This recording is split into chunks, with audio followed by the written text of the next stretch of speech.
Yeah, that's a good idea. Yeah. Well, and that's the thing too, because you could also tie that in to some of the businesses. Because that's like, I want, whenever you inevitably interview, put a cork in it, you know, those people, it's like, I assume you're going to want to do that one, but it's like you and Ava can do it together or whatever too. So it's like you can talk to them then. Two powerful personalities. Yeah. It's going to be us telling jokes, I think. Probably. Yeah. It's just a long risk. So you sell wine here? Yeah. You got a bunch of whiners? Where do you put your corks? That's a good, write that down. We'll ask him that. I'm going to be using that on stage this week. Thank you. It's a funny You're one. welcome. Yeah, where do you No, but, it's not okay. in Kurt's mouth, I'll tell you that. Hey, Kurt, shout out Kurt, our biggest fan out at Puerto Corkin. Hello, and welcome to episode 26 of Rhythm and Wit, the podcast and video series where we discuss and explore the creative and artistic expressions of artists and performers in Oklahoma City and its neighboring cities, aka the greater metro area. My name is David Steele. I am a bass player, a music producer, graphic designer, a photographer, and a film hobbyist. My co-host is Nicholas Campbell. Nick is a stand-up comedian, singer, songwriter, guitar player, electrical contractor, a husband, a father, and my best friend for the past 25 years. In today's episode, we welcome a special guest, Anna Rhodes. Anna is a stand-up comedian, a marketing professional, a mother, and a stroke survivor. We asked Anna about what it's like being a mother and practicing stand-up comedy, as well as what kind of tips she could give us from her experience being a marketing professional. She also tells us the story of how she survived a stroke and how she uses comedy to cope with that and the other challenging experiences she's had in her life. We also asked Anna about her involvement in the Wild West Comedy Fest, put on by My Peacock Productions, April 5th through 7th. Please subscribe to our YouTube channel and podcast feeds to keep up with new episodes that drop every Friday.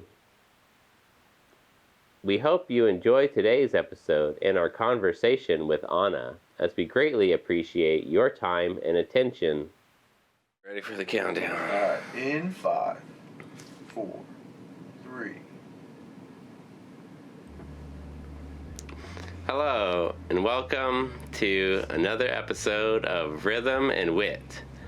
My name is David Steele, and with me, as always, is Nick Campbell. Today, we have a special guest, Anna Rhodes. Yay! Welcome. Thanks for coming. You're a comedian. You're, what does it say? Mother, survivor. And you're a marketer. So that's kind of what, when I realized that, that's whenever I was like, okay, we gotta have her on here. Because I'm super interested in marketing as a graphic designer and just as a promoter and everything too. But so yeah, that's kind of what I like, that whenever there's like crossovers between different types of art or whatever it is. Yeah. So thanks for coming. Thanks for having me. First, I did want to shout out a new, start off with a new thing, housekeeping, because now we have some more things going on to talk about. One being, we have a video out now featuring black artists in Oklahoma. It's several people have been on this show. Brandon Napoleon, he hasn't been on, sorry. Who was on there? Will Davis. Will Davis. L. Prather. A lot of great people. Lynn. I definitely want to have her on the podcast. I think she'd be fascinating. But anyways, hopefully all of those people will be on an episode eventually. But so yeah, check that video out. It's out. Just kind of, I asked them a bunch of questions about what it's like being a black artist in Oklahoma and different things like that. So it's got a lot of positive praise so far. So check it out when you have time. And another one, we have a new series starting up that's also out now. Biz Please with Ava C. So we're gonna start going to local businesses and talking to businesses and interviewing them on location. So that's a new series that will probably be once a month or so. So yeah, that's it. I just wanted to get that out of the way, out of the top, because now we have more things going on. It's been super fun. Yeah, I'm excited to branch out and do different things with just, mostly all including interviews with the community, but in different locations and different things. So anyways, that's it for what I got. So now we can start. Yeah. Well, I'm curious. Where did you get your start in marketing? In marketing? Yeah. Well, I have a business degree, and it's just general business, so I haven't really used it that much. But after my stint in the hospital, which we'll talk about in the future, I needed a little work from home gig, and I have some friends that run a digital marketing company, and so they were needing a little work, and it was all from home, and so. Aren't they friends that we know? Yeah. Yeah. It's Thomas. That you know. He changed his name. Thomas Drain. Oh, okay. Yeah. Yeah. It's him and his wife Kenna. Oh, okay. Right? Jenna. Jenna. Rhymes though. Yeah, we went to high school with Thomas. Yeah. Yeah, he's a good guy. Yeah, cool. I'm pretty sure. I don't think I was friends with him on Facebook at one point, but I don't think I am anymore. But that was years ago. I mean, the early days. So I don't know what he's been up to. I don't know. Track back down. I think he's working with their company now, doing kind of the printed promo merch type stuff. Mm-hmm. So if that's when cool. it gets to a point where Yeah. you need some merch, Printed you're gonna have stuff, to hit it yeah. back up. Yeah, I've done a lot of merch and different things, which I mean, I design it. I don't, I need people to help print and do things like that. Yeah, so it'd be that's cool. what they do. Yeah, dude. Awesome. So what do you do for them? I do the social media side, so I do social media for businesses. Mostly, I've done a lot of video editing, and that sort of thing, like reels and shorts. And Oh, okay. that kind of stuff. What do you use to edit with? Well, I haven't asked for any sort of budget, so I've just been using like the free CapCut and InShot. And Cool. Like that. Yeah, I'm not really familiar with too. I use Adobe, so it's like I don't, and I mean, obviously and I don't pay for it. I couldn't afford it. I don't think if my company didn't pay for it. So I get it, but it's like I don't know about a lot of the free software. What's your favorite kind of free? CapCut's really solid. There's a lot of options in there before. I mean, they have a paid version as well, but their free stuff is pretty vast. Cool. Yeah, because I'm always interested in. One thing I've had an idea early on in this show is to try to figure out a way to help people edit their own videos for their comedy or music. But it's obviously you need something to use, and it's Adobe's not cheap at all. So it's it's a good resource to know about. And is there cool, I assume there's tutorials and stuff that you can look at if you need they help. have a lot of cool stuff on there, and they have their desktop version is great, but then also the mobile is really easy to use. That's right. Tons of templates and stuff if you just want to go the easy route of throwing something up. So. I use CapCut pretty regularly. Okay, I use that in Canva. Canva I use all the time. Yeah, Canva's good too. Yeah, it's a lot of fun. I like making I forgot that I flyers. use Canva for... Any other ones? Any other apps or anything that help you? Yeah, tools. I mean, those are the main ones I use, honestly, is CapCut and Canva. I use to make stories, and I have a lot of fun on Canva because they have we have the professional version or whatever, so you can use their AI tools and stuff like that, and they're so bad right now. When you prompt them, hey, make me a video of this, and this, it is hysterical. Like, you can get some good content just making bad AI. Yeah. Like, just posting the bad AI. Mm-hmm. Yeah. Yeah, just playing around. Yeah. Might think, I mean, if you're a comedian, then that's like, Yeah. definitely usable in some way. For sure. Yeah, that's cool.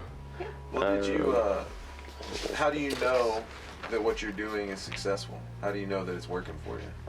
As far as content goes. Yeah, like how do you check, or what I mean, like how much stuff you throwing up? How do you know what's working for you? Just the analytics, kind of like going over views and interactions, like engagements that you get with certain things. A lot of the apps, like if you use Instagram, you can pull up your analytics on there and get kind of insights of what is performing the best, and then chalking it up to, like, was that the content, was that the time of day, like, Yeah. some of it is just like experimental, honestly. So Okay, so what's the sweet spot? Yeah, what have you Right in the learned? morning when everybody gets up to take their morning constitution. That's what I do. honestly, I mean, yeah, I think for reels, a lot of it, like, first thing in the morning is good. You know, like 7, 8, 9, 10. Mm-hmm. But you can look at when your Yeah. followers are most active, and so it's good to kind of. It has like a graph and Yeah. says like most of your people are up during this time or whatever. But yeah, play with it and see, because it changes too. You know, Mhm. like sometimes That's it was morning and then it shifts to evening, and then you need to post more in the evening. Yeah. So. That's something I don't look at enough. I mean, with my mindset too, and that's I think that's why I do this. It's like I just don't worry about it anymore. I mean, it's Yeah. like it's almost not worth, unless you really are gonna focus and really try to study it and try to maximize it. It's like I don't have that kind of time. I just post it usually 8 in the morning is when I'll put up a reel, and that way people will see it in the morning or they'll see it whenever they get up. It doesn't matter really, and then they'll have the whole day to see it, I think. Is my thinking. But yeah, I mean, obviously there are tactics. I see a lot of good content that gets, like, Yeah. I have friends that are making really good content that's going nowhere, like nobody's seeing it, and I just hate that, because it's like, you need to get this out, like whether it's your captions, your hashtags, your, you know, time of posting or whatever. I'm like, you've got to hit that, because you're making good stuff. Yeah. You know, it just needs the traction to get going. Do you think you sponsor any of your stuff? Does that affect it? Paying for ads. We try and get organic mostly, just because it helps more in the long haul. So, I mean, you can sponsor here and there, but Sorry. you could also spend like tons of money. Yeah, doing waste. that. I did a little bit of experimenting with it. I throw like I started doing like $10-$20 on, I mean, like event ads on Facebook, and then I started doing like then I did 60 a couple times just to see what it would do. Yeah. And between the two, obviously you get more, but it didn't feel like enough to justify. I think about $20 to $30 is kind of the sweet spot. Okay. Depending on the size and how much of a run up you have. Like if you start, like you got a big show, you want to start the run up like 2 months before. But like smaller local shows, maybe like a month before, and then you just kind of like throw $20-$30 on it. Yeah. Tell everybody to share it and hope for the best. Yeah. Yeah. I'm wondering if that's kind of how word got out about Put a Cork in It, because that show's doing really well. They had a lot of built-in crowd. Okay, they did. Like Micah, the owner, actually like tells everybody. He gets everybody involved. They have like a crew of older people that like to come, and they really enjoy it. And so we were able to really, what do you call it? Like really get to know them. And so now they're kind of like, oh, we love they're you having a guys. good time. Yeah. That's great. Yeah, they get wild. They're fun. They're fun. They're a fun group. They're really great. I love But that actually, show. that'll be this weekend too. Is Put a Cork in it. Yeah. Sweet. It'll be a nice little Shout show. that out. But yeah, that's the I always worry about the sponsors stuff, because it's like nobody sees your stuff really, not even your own followers, unless you start sponsoring stuff. Yeah. So. Yeah, you need a little interaction to get going, but I would try some video content, because that seems to, you know, get a little more traction, get a little more attention, get you outside of your regular followers seeing stuff. Do you post clips? I did a couple. You'll be very unimpressed by my Instagram now that I say that. But I do this for a living. Oh yeah. Like you should. Because I don't spend any time on my stuff.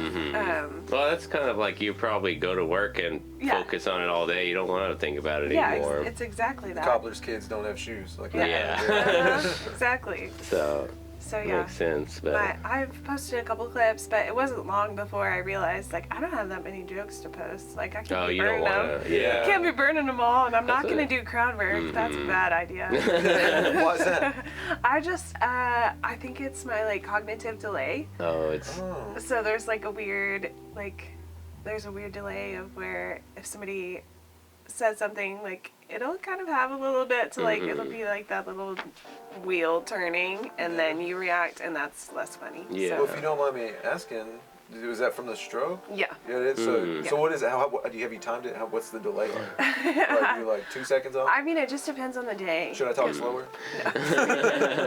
You're fine. If you could sign, that would help. But it's probably worse whenever you're on stage and you're already, Yes, I'm trying to remember like fix your face, Anna, because I have to tell my face to do that now. Like, yes, I have to tell my face to like do different reactions, and then I have to like remember my set, and then I have to remember like, hey, you added this part in, and then so y'all were making fun of me because I write on my hand, I write on my note card, I was making fun of you because you had stuff on your face. You like wipe your head. And like, I just need like that many notes now. I think we all know your set. It's posted right here. Yeah, so I guess do you want to just jump into that? I mean, we jumped into the stroke and everything you talk about in your stand-up, so obviously it's public, or at least a lot of it is. Yeah, no HIPAA here. So what ended up happening? So, in 2021, I made the choice to become a gestational surrogate. And so I was carrying a baby for another family whom I did not know. We met on the internet. And during that process, I did have like a little heart valve condition that I knew about before, but we got cleared. Like I had 3 pregnancies on my own. And then I got COVID in January of 2022. And then it kind of just turned into this perfect storm of like got COVID, got some IVs. We think at some point bacteria was introduced into my bloodstream, like a staph bacteria. And then that like kind of took root in my heart valve, went septic, got endocarditis, like a major heart infection, and then just kind of like stroked out, and I started talking crazy, and my husband's like, what's going on? That's scary. And took me into the hospital, and that was what was going on. It was really hard to get the infection under control because I was pregnant. I was like 12 weeks pregnant. And they were like, well, we can only do so much. And then they life-flighted me to Kansas City, and I got some treatment there. And they thought I would have to have the heart surgery while I was pregnant, but got the infection under control, and I ended up like just having a PICC line in for the rest of, with the antibiotics run through it all day. And I had that for the rest of the pregnancy. Oh, wow. How long was that? Me and the baby survived. I had the PICC line from February until I had her in July. Oh, wow. Yeah. And so, and then I got it out shortly after that, and then I had open heart surgery to fix my heart valve. Oh my gosh, I'm glad you're here. Thank you. It was a long ride. I know it's kind of maybe it might be kind of a tough thing to talk about, and you don't have to at all. No, you're good. But what made you want to do that? To be a surrogate? I've done some deep diving on that because your answer going into it was like, I just wanted to help a family. Like I had this uterus I wasn't using.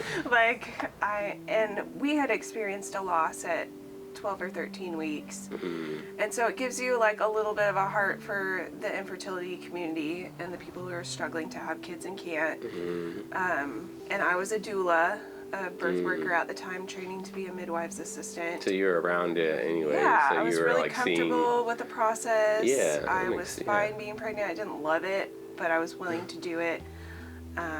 That's good. You're like willing to put your own body and mental state and nervous system, and so much going through that for someone else is very admirable. Yeah, and that's how you want it spun, right? Like, and then you do like a deep dive into your feeling. You're like, oh, I just wanted to be the hero, right? Like, like I wanted to, because humans don't really do anything just for other people. Like that, it's just not. That's great though. And so I'm like, yeah, I had good intentions, and also I liked the way it made me feel to help somebody. Yeah. So, yeah, that's kind of how that went down. It was a wild ride, and it was. So how long was that? I mean, you said you got COVID in 2022. I mean, that's when it kind of was. Like January. Like I hit my deductible in those first couple weeks of January, which was kind of nice. That sounds kind of nice, out of pocket, everything. You were kind of, it was all over. I mean, as far as like you were back to normal function, I guess, and you woke up you were in a coma, right? Yeah, I was in a coma for a couple of days. There's like a solid week that I don't remember of my life, and that part is really weird. I don't like that part at all. To just be like, you were coherent, but you weren't remembering. Is that what you were? You just have no memory. There was part of it that I was like conscious for that I don't remember at all. Like apparently I turned into a valley girl. When they were like checking me into the hospital, I was like, weird. What are you doing? What? Stop it, are you a scientist? And I don't talk like that. Like, and I was dropping F-bombs left and right, which like, I'm not opposed to an F-bomb, but I don't drop them often. Right. Especially with medical professionals, so. Yeah. Yeah, it was just a weird thing where I was there, but I wasn't there. Yeah, it's like I had what was it? My wisdom teeth taken out. So that was the only time I'd ever been put under, like anesthesia. And it was weird, but I don't know. For me, I just woke up and it was like, you pass out and you wake up and it was just like a dream, like I was asleep. So it doesn't really feel, but it does when you think about it. You're like, man, I was conscious for that time, but I don't remember it. But that's a weird thing that I think about. Some people talk about when they talk about like, because I do a lot of like self kind of reflection, or it's like meditations and things like that.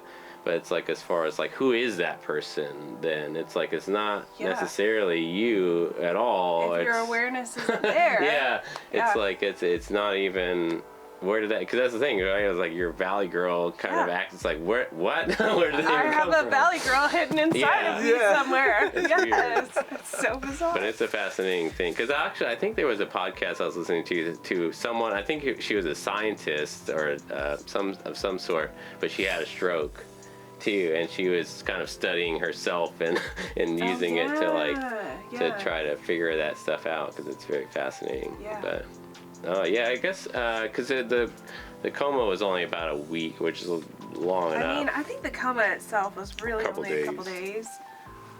So, because I was conscious by the time they I love the joke that you do about it. Thank you. Can I say it? Yeah, go for it, yeah. Where you're like, it's the only break that you've got as a mom. That's it. Yeah. That's it. That's how you... I think that joke rings so true to most moms. Like, they clap whenever you do that joke. Yeah. They're like, yes. Yeah, thank you. I feel seen. Yeah. That's the thing. I mean, I know it's hard. That's something me and Liz are kind of talking about right now, too. Is like being a mother. And she's a stay-at-home mom, but there's still so much responsibility on that. And she's like, well, even if I did have to go to work, there would be, because I just can't cover the spread. There's too much. Like I said, I have a joke where I'm talking about we need to be a throuple because we can't afford to be a couple. Yeah. We need more help. That's true. Yeah, and it's like, dude, where we are nowadays with where you got to take 3 kids, and then I got to go to work, and then I got to come home, and then she's been juggling all this stuff all day, and you don't see it. Right. So you're like, oh, okay, well. This is how it's supposed to be. Like, but it's not. I don't know. It's very. We started talking about it, like opening up a little bit more about it, and it's just like, oh, okay. Well, I didn't realize these are struggles, or even like mom guilt for not being able to get to everything. Right. So you feel bad about what you're doing and what you're not doing. So you're not even. No matter what you do, you feel bad. I imagine. Yeah. And I'm just sitting there playing video games. So with love in my heart. I wouldn't be that comfortable without her. You let them play sometimes. The kids? So they got their own TV. Buy them games too. Yeah, that's the truth of it, man. Like, I don't know. I think about it a lot. I'm like, how how do families with 2 working parents do it? Because without hired help. Right. Yeah. There's just so much to do all the time. And even like I looked into getting a full-time job and it was like, yeah, but you have to work until 5 o'clock and we have kid activities that have already started at 5 That's what I o'clock. was going to say, because your kids, I know, do a lot of activities, basketball and all kinds of stuff, so you have to do even more than just worry about school. You jump in and out of things, you know, and it's hard to keep up. I mean, especially with the way schools are now, it seems like nobody has a schedule. They do everything like that week. Where it's like, hey, this week we're going to do this on this Friday. no, It's like, well, I can't because I have a future. show. Right. You know, and then my son's like, why can't I go do volleyball? It's like, well, because volleyball sucks. No, just kidding. Kind of. Do comedy. You just lost all our volleyball followers. Thanks, Nick. Oh, all 2 of them? Okay. Dennis. Speaking of Dennis Maley, that's something that you and him Speaking of have in Dennis. common, is you both have had a stroke. That's important. Yes. The granny freak, Dennis Maley. Yeah, but you guys ever just like hang out and try to Stroke think survivor. of things? Try and remember, like you Yeah. say. Mhm. Yeah. Yeah, absolutely. I think I did it better though, because I had multiple strokes. Like I had. Oh, really? I mean, my MRI looks like a Christmas tree. I think he just had the one. Yeah. Yeah. Again, a man trying to be, you know, Yeah. complain. But I've said it before. I'm like, you smoked me in PT, so there you go. Like, it just got your stuff back a lot faster. But yeah, like I was to the point where I couldn't walk or eat or Wow. talk or lift my arms. Like It I had started to way learn over. all of that. Yeah, I called it a factory reset in one of my jokes because it was like you had to go back to like being an infant again. Yeah. So, That's and well. I think he had yeah. said he lost some like speech stuff maybe, but not any of his like motor skills. So. That's good. Yeah. He does have a little bit of memory loss, I've noticed. Or, you know, I think Yeah. that just comes with age too. My dad's like that now. Yeah, you're like, what's old age and what's the strokes? Well, he's still like really fun. I can't. He is so sharp. Dude, he came up to me. I'm gonna say this. We had like we had the party, the anniversary Yeah. party, right? We invited a bunch of people to come out and have our anniversary. Party. Me and Liz's 10-year anniversary, and but Dennis Maley was there, and he's with his girlfriend, which is weird to say about a 7-year-old man or 80. He's 90 probably, but Round up to 100. yeah, it might as well. And he's got a couple years. And then, but as he's leaving, we've been together for 10 years, me and Liz. He leaves and he comes over to the side and he goes, hey man, I could have done 10 years on my head. I did 50. And he pushed me, grabbed this woman and walked out the door. Yeah, I was like, damn, Baller I status. was proud of myself. That's so Yeah, funny. dude, it was wild, man. That's incredible. But he got me good. Yeah, You got punked by Dennis. I told everybody. I was like, Dennis just got me, dude. That was good. I'll tell that story forever. I love that, man. He's a good guy. He is. So, What well, else you got? speaking of, I guess we can jump backwards, but how did you get started in comedy, and like how long have you been a comic in here? Yeah, so I actually got my start in writing. I wrote for the Oklahoma City Moms blog. That's actually where Jenna and I got our start together. But yeah, I wrote for the Moms blog and got a lot of my humor out that way. And then around COVID times, my friend Jordan wanted to do improv classes. And so I was like, yeah, let's do it. And that's where we met Cody Troutman. Oh, okay. So that's how I met Cody.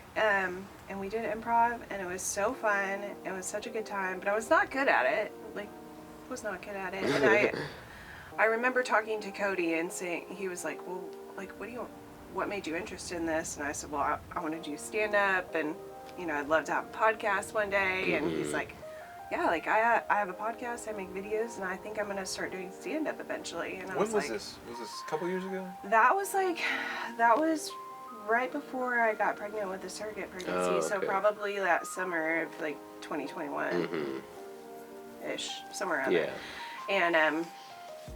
And so yeah, we talked about that a little bit, and then while I was stroking out and everything, he went and did it. You know, like he went and kept going. started, Left you and I was like, Cody, you didn't wait What for the me.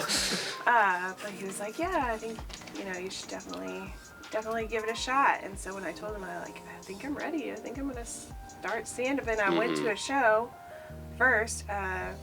over at that venue on Northwest Expressway, the one that Brandon does. Yeah. Okay, Culture. Yeah, Culture. So I was there, and Kitty was there.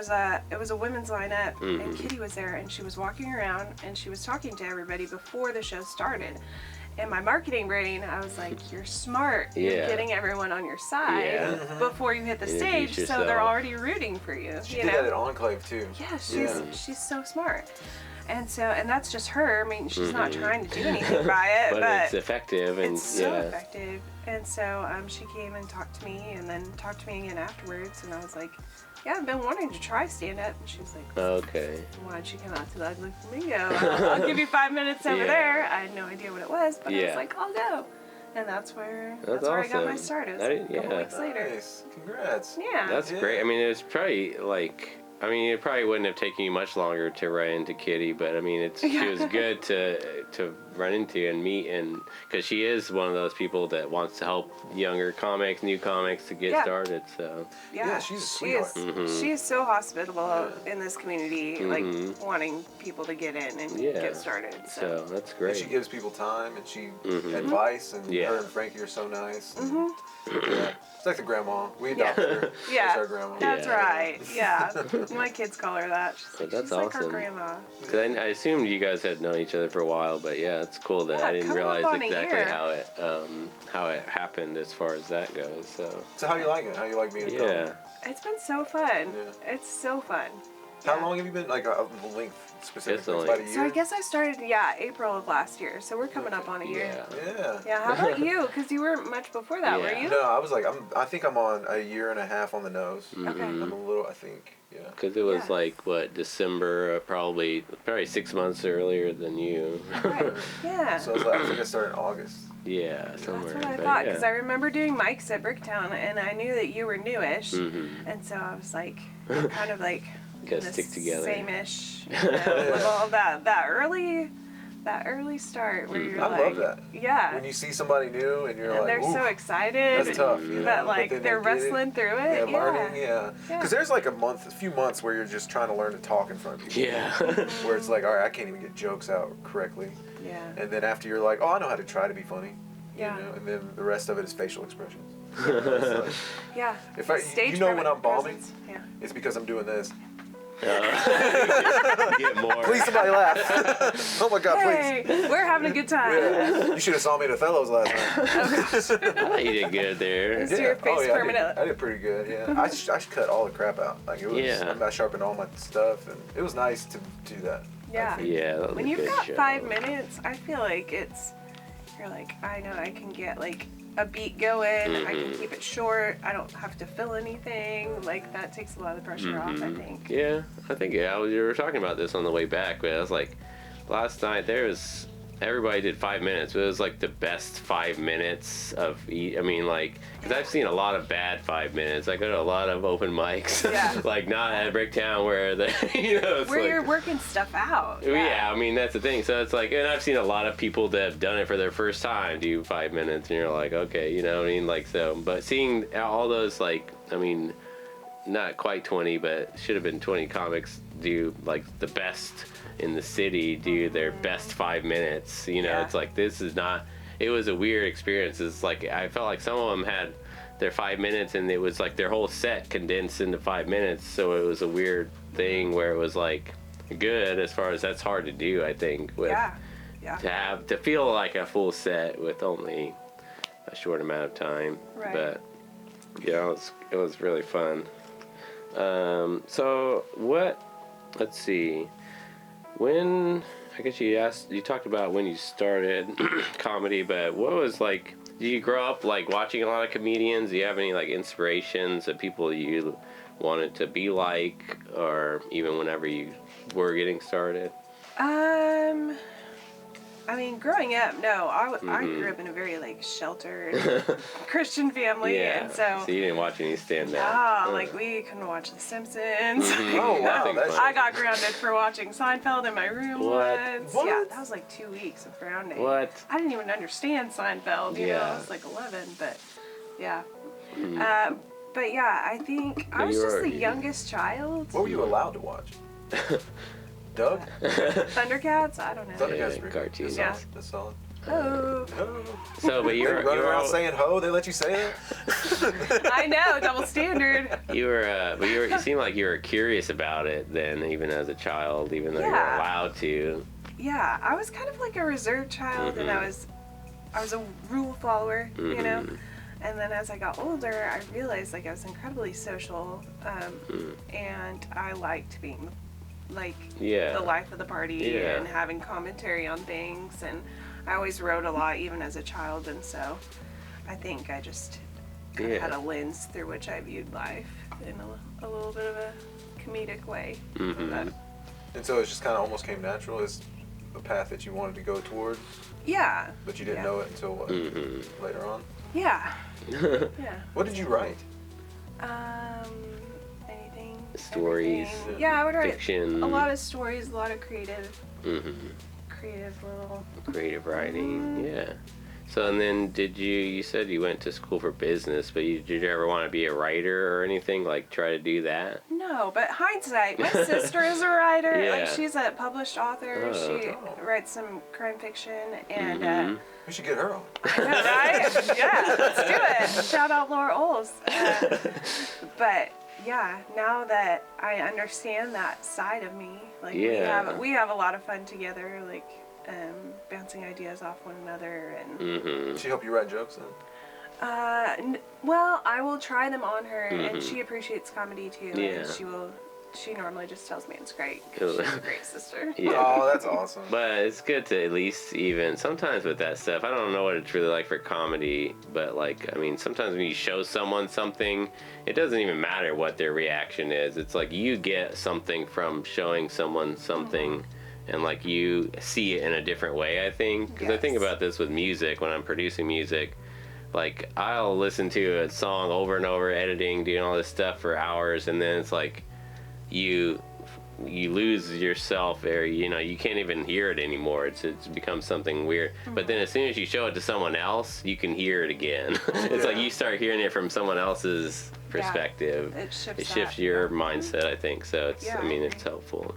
Yeah. No matter what, just to share it with someone, I think, and then you can take, because I think there's something you probably do get a reaction from facial expressions and things like that they might not actually say out loud, but I think you take in criticism no matter what, especially with comedy.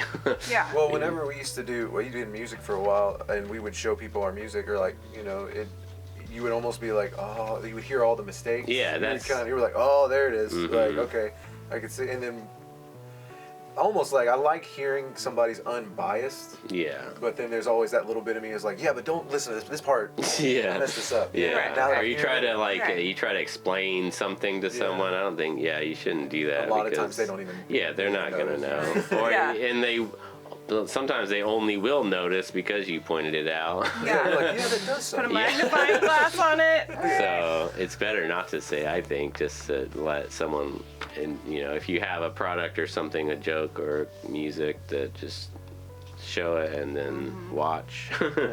Why do you like comedy? What do you get out of it? What is it for you? A few things. I've had like a lot of big experiences that I have been able to work through because of comedy. And so like when I think about like the medical events, and then some other things that have happened in my life, like if I approach it from humor, I'm able to kind of like step back and process a little bit that way.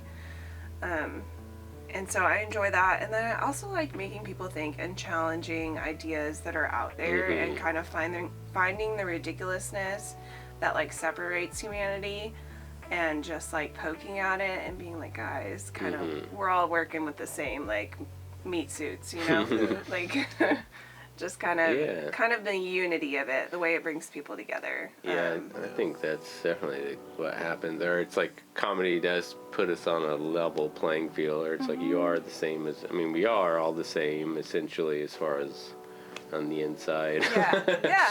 So it's like it doesn't, I think it does. I really love that about comedy too. It's just it makes people think about things. That's why I love like dark humor. It's like John Wallen or Dave Branch. Yeah. It's like those people are very, their comedy is not for everyone, and I've seen them not do well a lot because of the crowd, and that's just. But it's like I enjoy it every time. It doesn't matter because I like hearing that. So I like people pushing the boundaries and like talking about things that they, most people are afraid to talk about and stuff. So like you said, comedy helps bring those those things up without, I don't know. It makes you think and look at things differently.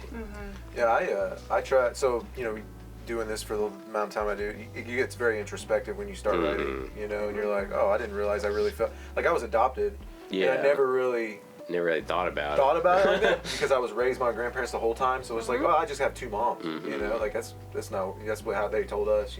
Yeah. But then after a while, I was like, oh, not to disparage her, she had some good qualities, but my mom was not great. Yeah. Like I started looking back and going, oh no, they just kept me from stuff because I was writing it down. You know, and then what I started doing is like making jokes out of that. You know, and you're like, oh, okay, well, it makes it better. It feels better now because now I'm remembering this thing, but then there's this little squiggle at the end that makes me feel good about it. Yes. And so now, whenever I get into times that are like, I have that new joke where it's the strep joke, where I basically went to the pharmacy and I didn't know my kid's birthday and they did not give me the medicine. Like that kind of like, I didn't know that was a thing.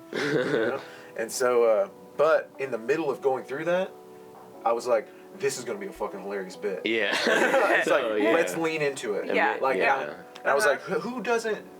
And I like looked behind me. I was like, do y'all know your kids' birthdays? Yeah. I was like, did y'all know this? And then one lady was like, yeah. I was like, okay, so the men don't. It's the dads. It's the dads. Yeah. Every dad. Yeah. And if you look in the crowd, the women are like, yeah, duh. But every dad's like, oh, I didn't know that. Like, that's a good point. Yeah. Saying that. No, when you did that joke, it was so familiar because I've literally gotten that phone call. Like, yeah. So even the women have an experience because it's their husbands calling. Yes. And I'm like, you were there. Yeah. Was I though? Was I? There was a lot going on that day. I'm supposed to remember a date. I remember how much it cost. Oh my gosh. I mean, a little cheaper when you drop them in your living room, okay? Yeah. Then is that why you became a doula? No, I was already a doula. Oh, okay. Yeah. So what led to that? You just kind of fell into it? What? So I had this is kind of the doula story. Most people become a doula after they have a traumatic birth. And so my son's birth was not great, and then my daughter's, I was like, well, I'm just gonna have her at home. Did that, it was great, became a doula, and then my second daughter was also at home, which was good because she was the kind of birth that even if I hadn't planned to have her at home, I would have had her at home because it was just boom. It was. So that was good. You already had the experience at home, so it's good. So that's funny. Like when Liz had the first one, it took a long time. I mean, with Rylan, and then the second one was a little bit longer, I think. But then the third one was like, she's coming. Oh yeah. Gosh, those third ones can go either way. Yeah. But usually it's the very, very fast one. I've caught someone's baby before, and I don't know if you know, but doula's that's not a scope. You don't need to be catching any babies. It's actually very slippery. But there was no one. We were at a hospital and there was no one in the room. Dad had ran down the hall to tell them hey, this my wife's pushing right now. And I just grabbed her hospital gown and wrapped it under because I knew I didn't have gloves on. And I caught the baby that way. Kept it from hitting the floor. She was standing up. So how many babies have you delivered or helped deliver? Been there for, I mean, it was probably around 100. Yeah. I'm not doing it anymore, but yeah. It's Whoa, impressive. 100 babies? Just 100 lives come into the world in my life. Yeah. Hopefully. They're all good Are they people. all still here? You keep in contact with them? Is there any of your favorites? Oh yeah. Yeah. Some of them I still keep in. I mean, it's an intimate experience, right? So it's kind of cool. I think Christmas card season, you get a lot of them. You're It's good. watching you grow up, watching you grow up. That's fun. Yeah, they have no idea who I am when I see them. I'm like, hey, cute little kid. And I caught you. Who are you? Yeah. Man. That's awesome. Yeah. Then you felt called to do that. Yeah. It's very meaningful work. That's good. Yeah. I am interested in being a mother, trying to balance all that while also being a comedian? Oh man, I'm interested in that too. Oh, yeah. How do you find the time? How do you make it work? You know, I'm trudging through it right now. I feel like I'm in that stage where I'm figuring out what is on my part as the primary parent, right? Like I got out of it for a while when I was recovering, Oh, but yeah. I am Now now you're back. back the primary parent again. Now you're done taking your break. Yes, I'm done with my break, clock back in for the next, 15 years or whatever. But I think I've had to, there's a lot of, in the comedy community, I feel like there's a lot of underlying, like, you need to be hustling, you need to be hitting this, like, you need to do this. And while I agree with that, I have the perspective now of, like, I almost left this earth and my family needs me. And so that has to come first for me. And so me balancing what I'm able to do that shows up for them while also doing what fuels me in life, because I think comedy like saved me from a dark place. Like when I came back and had this like body that was unfamiliar to me and had all this medical trauma and stuff like that, like I needed something, and comedy ended up being what I needed to pull me out of a really dark spot. And so now we're faced with like trying to find the balance between like what's fair to them and what keeps me going and inspired. And creatives are just like that, right? Like you have to create or you're going to be lacking something. So yeah, I think I'm having to do it at a lot slower pace than most, but I also I used to be the go person, and I physically just cannot do it anymore. Like I have limitations and my body just shuts down. So I'm not a regular 37-year-old that has hustle. Like I have to be very intentional with my energy and my time. So yeah, So it's is that not. only It's because you don't have enough to sparse out? You don't have extra. yeah. It's kind of like you see people with like Lyme disease or lupus or stuff like that, where they have so much energy and they have to learn how to like balance it. Yeah. It's a little bit like that with being a stroke survivor. So my brain, it feels like a battery, and I can feel when it's running low, and when it runs low, then I just end up like not being able to communicate. It's something, my balance goes bad and I kind of start stumbling. What does it feel like when the battery gets low? It feels like a low battery. I get very clumsy. I can't communicate well. I feel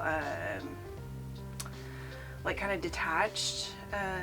Like I'm watching the experience from outside of my body. I'm familiar with that feeling in a way, but not because I had a stroke, but just because I push myself way too hard a lot, which is but I can tell whenever and it's like a mental energy, not so much your physical energy. It's like you're, like exactly what you said, it's like you can't focus. I mean, that's something I've been thinking a lot about. I think I have a very high control over my focus, in general. It's I was telling Nick last night, I was I have the opposite of ADHD, I think. And I never knew this. I don't, you don't only know your experience, so I don't know, but it's I think that's something that's an ability that I have that I am using more and more. I've always used it, but it's as far as, but it's that will start to go, and then it's okay, I gotta go to sleep or stop doing stuff. Sleep's until so it's I think I'm familiar with the feeling of that, and when you can recognize that, it's important, because then I think that then if you push through it, you're not gonna have good results at whatever you're doing. Isn't gonna be good anyways. So you should try to remember that, and to recognize that feeling and slow down when you can. But another thing, when you're going back to when you're saying about being creative and I've been thinking about this, maybe it must have been yesterday whenever I'm maybe thinking about this podcast, but I think a lot about it with Nick, having kids, trying to do art and comedy, or whatever it is, the art you're trying to make. But I think that it's something about it that comedy or art, it's it makes you better, right? It helps you and it's like, if you're not at your best, then how could you be good enough for your kids? You want it, they deserve you at your best and clearest, and so it's like, I think that's something that people For sure. need. I mean, I always say this about everybody needs some kind of expressive outlet, I think, and there's a lot of reasons for it, but one of them, and especially people, like I said, that have kids, because if you're miserable, your kids aren't going to be happy either. Right. Yeah, they don't even know. I mean, really. Well, I mean, but it will affect them, though, I because agree. they're going to grow up and saying. they're going to be miserable too. Yeah. So that's what I was thinking about. Like I said, I think about with you and Liz a lot, because you're both very creative people, and you both struggle with not being able to do it as much as you really want to, but it's, you got to find that balance. But I think that it is like, if you stopped all of the creativity, then your family would definitely suffer. Yeah. Well, I mean, it was like, one of the things that helped me out a lot was that doing comedy is it gave me something to. I was doing my business, and it was like kind of tearing my head apart. Yeah, you're going too hard, not having any fun, I think. Well, I was doing the same amount of energy, but on the business, where it was like, it felt detrimental versus like going to the comedy side. But I mean, I'm sure you have this problem too, though. You're doing so much, and you're like, and then you go out to do a mic, and your kids are like, "Oh, don't leave." Yeah. And then you're like, "Oh, no." Like, that's the one thing where, like, my daughter did before I came over here. Oh, Yeah. Because I had a run of like 3 shows. I did Yeah. Wednesday, Thursday, and Friday. Yep. And then me and Liz went to all of them. Yeah. Because we haven't had like a good date night in a long time. So we're like, we'll just do like a string. And my son's getting to where he can like watch the girls. Yeah. He's 14. Yeah. He's bigger and stronger than me, so he'd be better off fighting whoever's going to That's come. right. That's right. But, You're going to get him anyways whenever. You're like, Riley, come beat up this burger. beat up this dude. Yeah, even if you're home. Yeah. But my daughter, like, before I came out here, she's like, I don't want you to go. Yeah. But listen. She's like, I don't want you to go, Dad. I was like, okay. And then I'm like, how can I tell David that we're not happening? I'm not coming. Yeah. Because they never ask. And that's like one of my things is like, if they ask, then I gotta be there.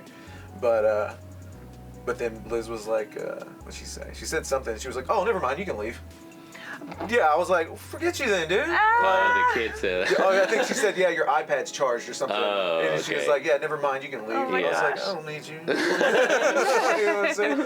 That was the younger one. The middle one's good. Yeah. But like, and, it's hard. It's hard because that's my number one focus normally is my family. Yeah. I only work to support them. Right.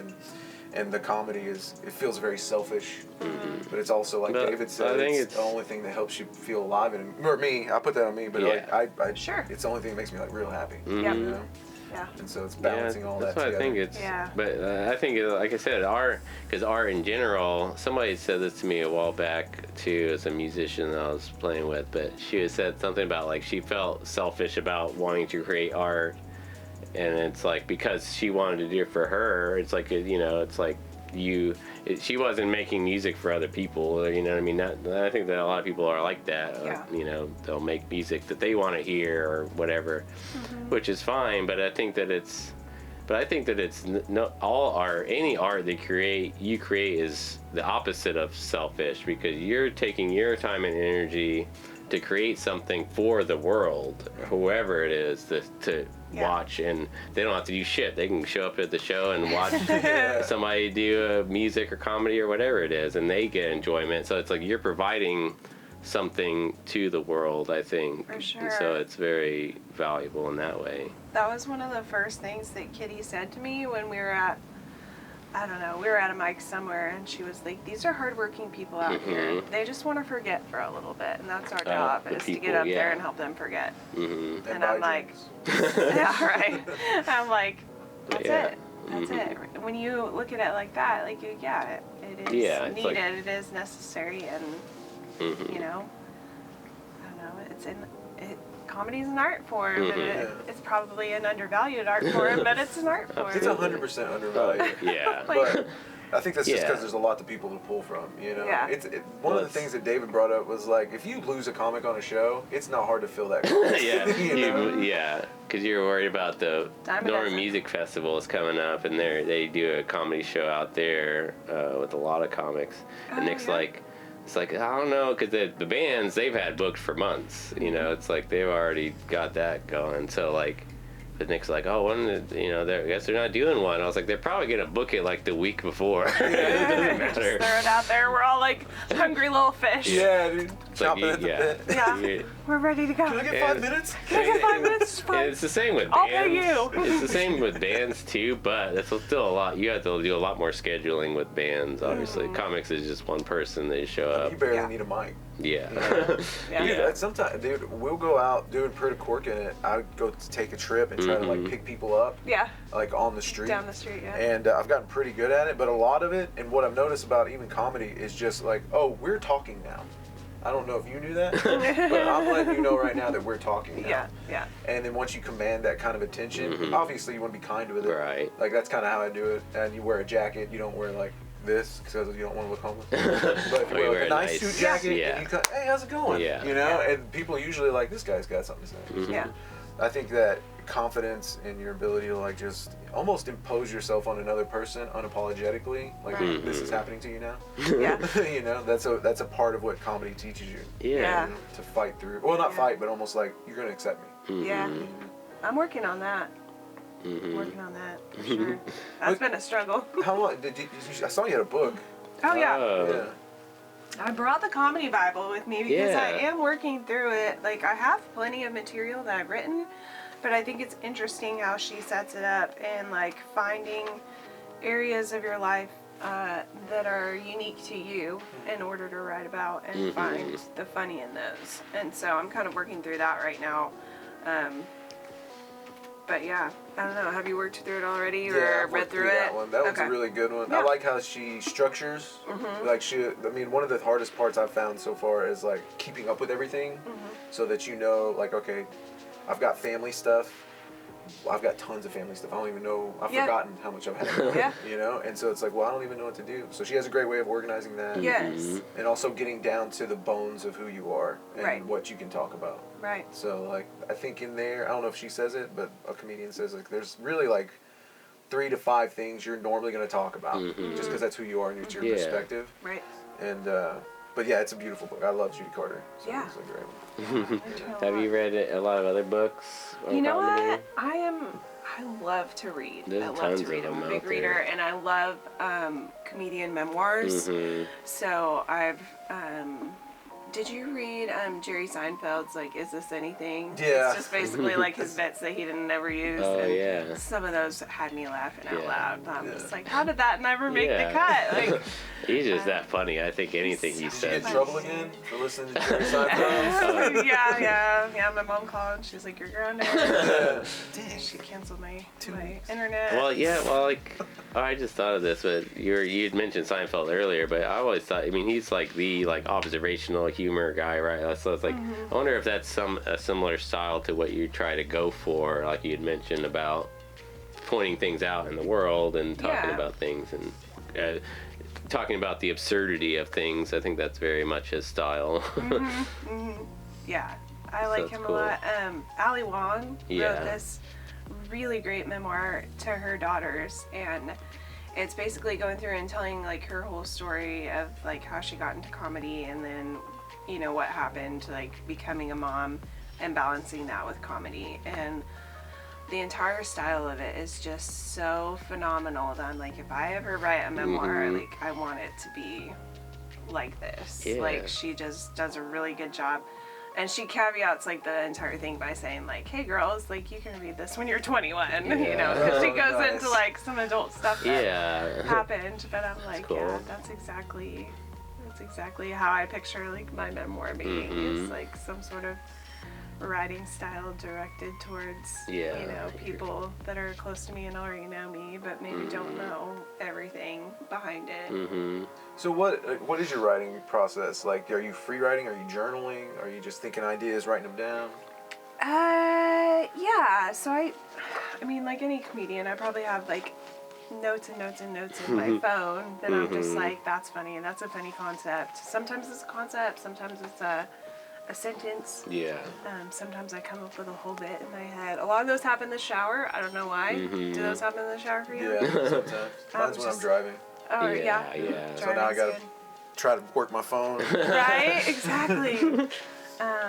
But yeah, I journal. I try and write. So I want to get to the place where I can do jokes about surrogacy and just kind of, because I figured out the complicated ethics with it now that I had to live through it. Yeah.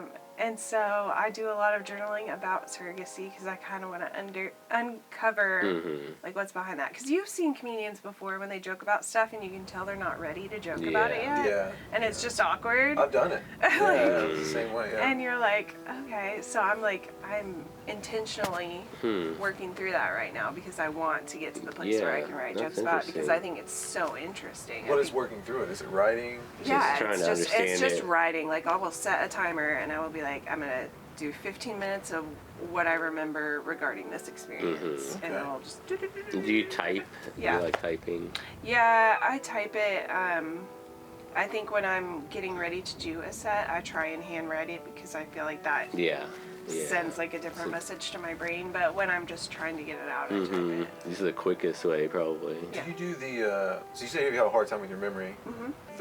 One of the things that's helped me, I have a hard time with my memory, but it's not from a stroke. I just smoke too much weed. I work for myself. Yeah. I'm not going to drug test myself. I got you. And I can't, I'm not on workers' comp. If I get hurt, I'm going down. The whole business goes in. I forgot what I was talking about. I was joking too much. See, I told you. Something about memory. Something about memory. I think it was something about memory. But anyways, something that helped me a lot was this idea or the concept of mind palace. Have you heard of that? Yeah. Okay, so what you do is you take a room or you take like a house. I do my old house that I grew up in. Okay. And you go in the room, however you want to do it, and you remember the furniture, everything that it was when you were there, right? And then you assign a number to each piece of the furniture. So like say this is the couch, that's the table, or that's the bookshelf, that's a window, that was mom's chair, that was, and you go 1, 2, 3, 4. Well, now on the first one, like say that's the top of your set, right? Yeah. Mine would be Husky Boy. So the first one was the couch, right? That's number 1. So then I picture a good little Husky Boy, like Just been a catalog. just right there, yeah. And then I'll picture like the second one will be the strep joke, and there'll be my kids sitting there coughing in a coffin. No, it's no, they're sitting there Because you forgot their birthday. Yeah. And if that's the worst thing I do to them, if I forget their birthday, they get presents on their birthday. I don't remember it. My wife gets it, and I don't even know what they are most of the time. No, you're like, oh. But I know they're gonna be happy. But yeah, so you go through each one, and you're like, okay, and so you kind of visualize it, and your memory works better with space, and like spatial stuff. Yeah. So if you do that, that's helped me. That's every amazing. time. Yeah. Thank you for that. I've always heard works. about the mind palace. I've never heard it explained like that. I mean, because to me, it's like, I've always been curious about it. But it's like, it's like, that doesn't work. I don't know. I mean, it's like, because I've thought about it. I don't know. But I like that. It's, the way you described it just now makes me think, or I think it's, I can see how it works. I use video game maps. Yeah. I'll do like old video games I used to play a lot. Yeah, Final just Fantasy whatever it is. I'll just like, if it's a, it maps in that room. I'm just like, I know it by heart. So if I'll it's just like use those two. a space that Zelda. you can, Hey man, that's a solid reference. Okay, that's like one of my favorites. That's right. We didn't talk about festival. Oh, yeah, that's all. You did have that About at the the Wild festival. West. Okay, yeah. Wild West Fest, right? Put together by Peacock. My Peacock. My Peacock Productions, right? Yeah. And you are actually working with them. Oh yeah, that's how we had Matt on the show, Matt Farrell, and he was the one that even brought up that you did marketing. So I was like, oh really? Ding. So that's kind of you should thank him for Thanks, Matt. Thanks, buddy. for making you come here. So what are you doing with that? I got roped into that. Get it? Yeah. You're on. Hey. We're comedians. So stupid. He and I. So Matt and I became really fast friends somehow. I don't know how. It just like he came up to me after a show one day and was like, "Hey, I really look forward to working with you in the future." And I was like, "Okay, cool." And we just kind of started talking, like our humor and the way that we write and stuff like that, like I bounce a lot of my stuff off of Matt, or will refine stuff with Matt, because we like to like try out new bits on each other and just kind of see how it goes and give each other ideas on it and stuff. So that's been a lot of fun. But then he started putting together the comedy festival, and he was like, do you want to help out with it? And of course, like, I jump in with 2 feet on everything. I was like, heck yeah, I do. And so we started planning all that, and I think we probably, when did we start that? In the fall sometime. Yeah, because he had mentioned y'all only had like 6 months, or well. Yeah, it was a short term. Yeah, definitely less than now a we're year. a month out. Yeah. It's almost there. So yeah, it's coming together, but it'll be in early Texas at Los Tres, which is a Wild West town. And I actually haven't gotten to go there yet. We were supposed to for a show, but it got canceled.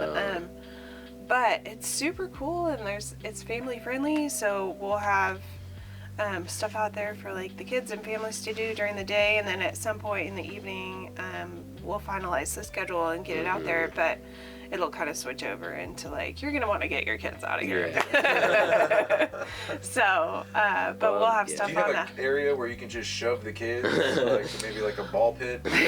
just put them in there, shut the door. No, I think what we'll do during the day is probably we have indoor stages that we can use. And so if we want to, we'll be doing the seminars and stuff like that during the day. But then also we can have people performing that aren't family friendly on the indoor stages. And then the outdoor stage we can leave for clean comedy, or, we're kind of working through some stuff for the kids to do, maybe like little one-liner jokes or whatever. If they want to participate. So comedy stuff like that. Yeah, a little comedy for them as well. Yeah. That's what I was going to say. It's like you could have like a music or something, but it's like that's even better as far as keeping it on comedy for the kids. Yeah, so we're working through all those details. Probably need to like expedite that a little bit. Yeah. You're like, oh shoot, it's March now. Yeah, so. it's March. We're a month out. So that's April 4th through the 6th. And and that'll be good. There's comedians from all over the country. Like, it's gonna be a great time to just. And I think John Carden's gonna be there too. Yes, John Carden's our headliner, and he's hilarious. And then Matt, I think, is gonna headline on Friday.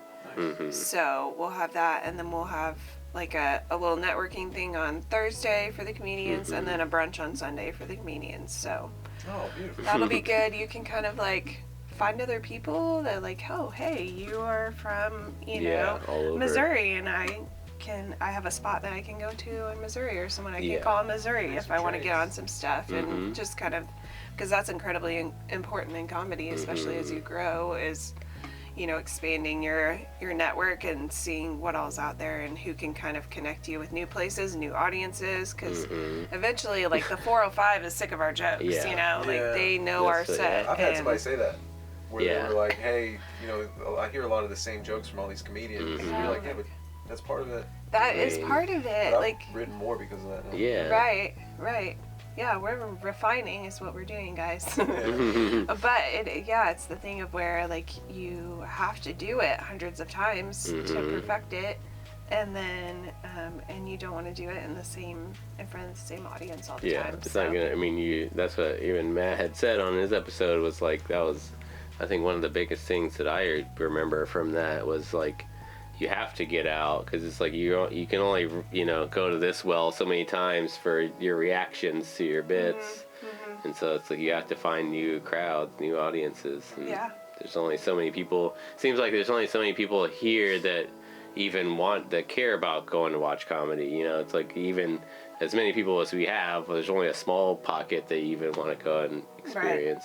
And you'll lose those people if you feel like they're not getting anything good out of it. Right.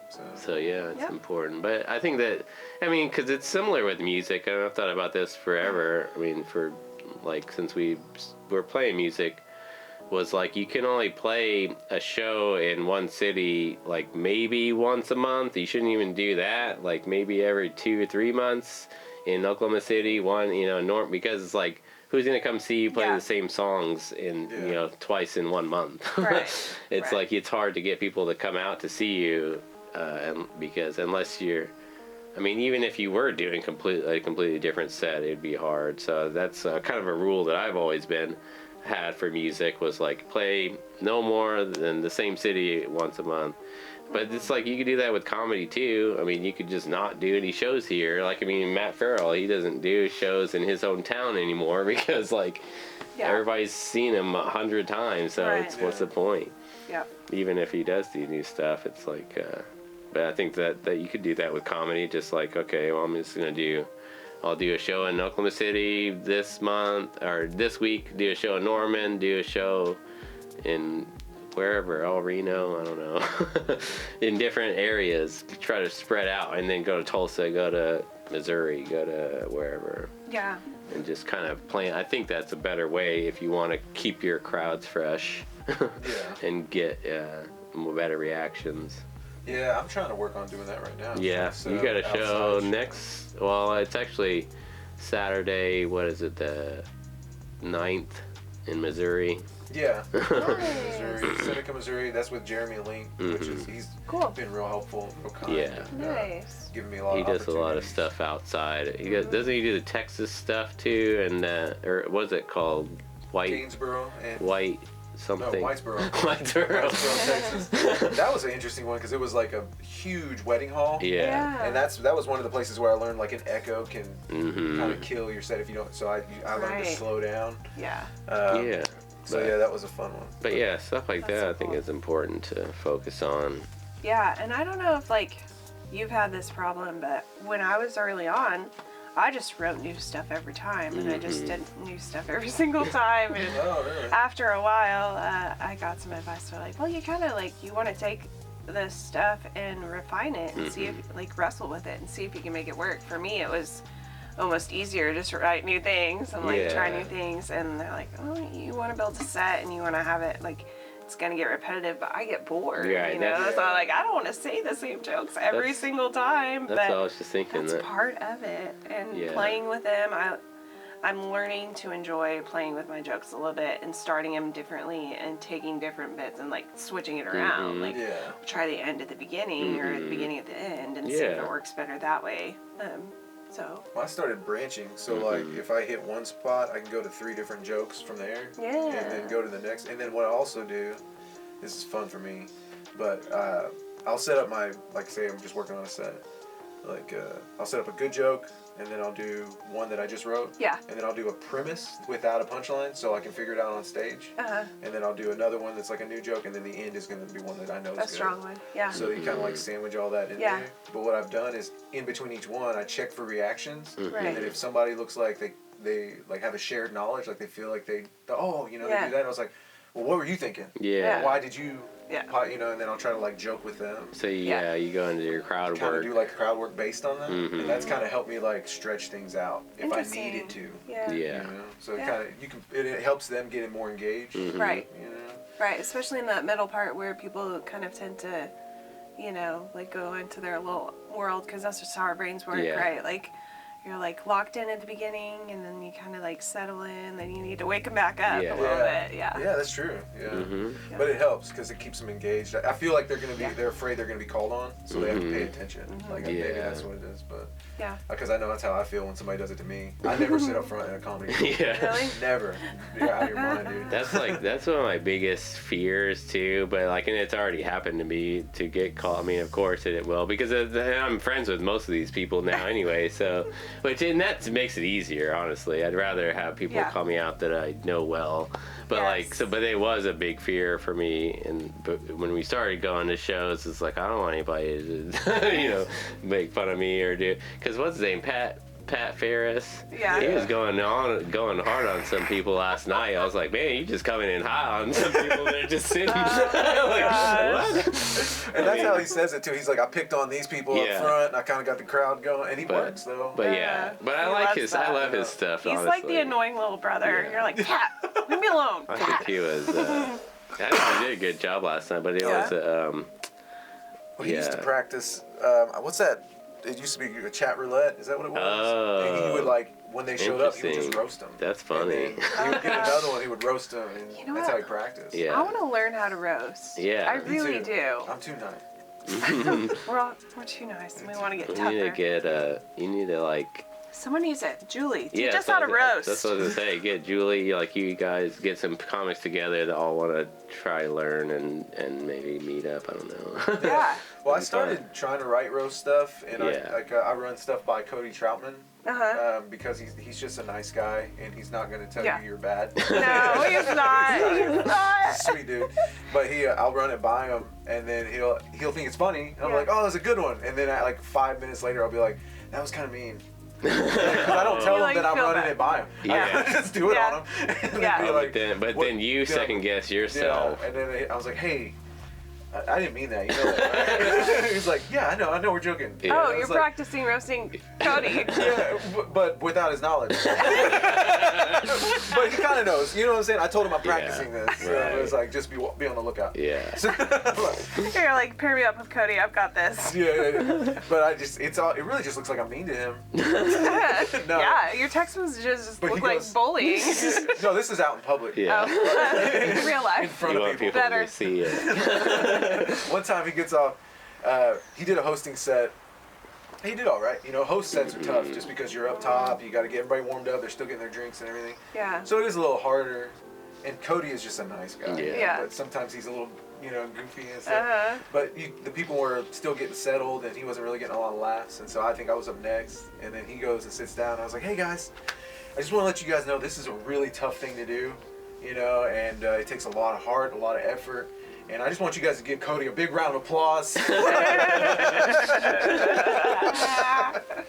And but after that, I was like, hey, I didn't mean that, right? Yeah. So I started doing these weird roasts where I say something nice about you first. Yeah. And I'll be mean. No, It's like, I that's love how lovely. you just really like to wear those kind of pants. Oh my gosh, that's amazing. But that's as far That as I've gotten. fits your personality though. So Mhm. honestly, I think that would be a fun way. Well, that's to my only roast. workaround to make me not feel bad. Right. I think I gotta that be able to is- sleep at night. Yeah, I think that it's something about, especially when you're on stage and like with that instance, right? Like I've seen like Will Davis just like tear into some people, like other comics that's like I know that he's friends with, but Yeah. he just rips them. But that's a technique I think that comics use to comment on the last performer or whatever it is, like pointing something out that Right. everybody's aware of. I think that's very powerful. Yeah. But I think that that's for comics. I think most, especially I imagine once you do it long enough, it's like that's just a part of the game. Everybody knows that that's what they're doing. But I'm still so. Yeah. But either way, like the thing is, there's people that I want to talk about me. Like, Yeah. Will Davis is one. Yeah. He's talking about me. I'm always like, Exactly. I am fat. Because then it gives you stuff to work with through like Yeah. material too. Oh You're yeah, like, I love whenever there's like a back and forth between comics Yeah. on stage. Or when somebody says something and everybody just carries it through by adding Yeah, a little comment. yeah. I love that. That's I love that amazing. one. So I But- still haven't come up with like my thing. Like you, everything you go up and you say something. Like Yeah. it's always kind of nice to like go up and say like make a joke about yourself, Mhm. right? pointing something about I yourself. don't know what to say about myself yet. Like I don't have my thing that I Yeah. get up there and I say, and so I'm like, guys, like, go ahead, roast me. Like, tell me Yeah. what you're Yeah. thinking whenever Something. I come to the stage. I don't think because- anybody wants to attack you. Yeah. You know what I'm saying?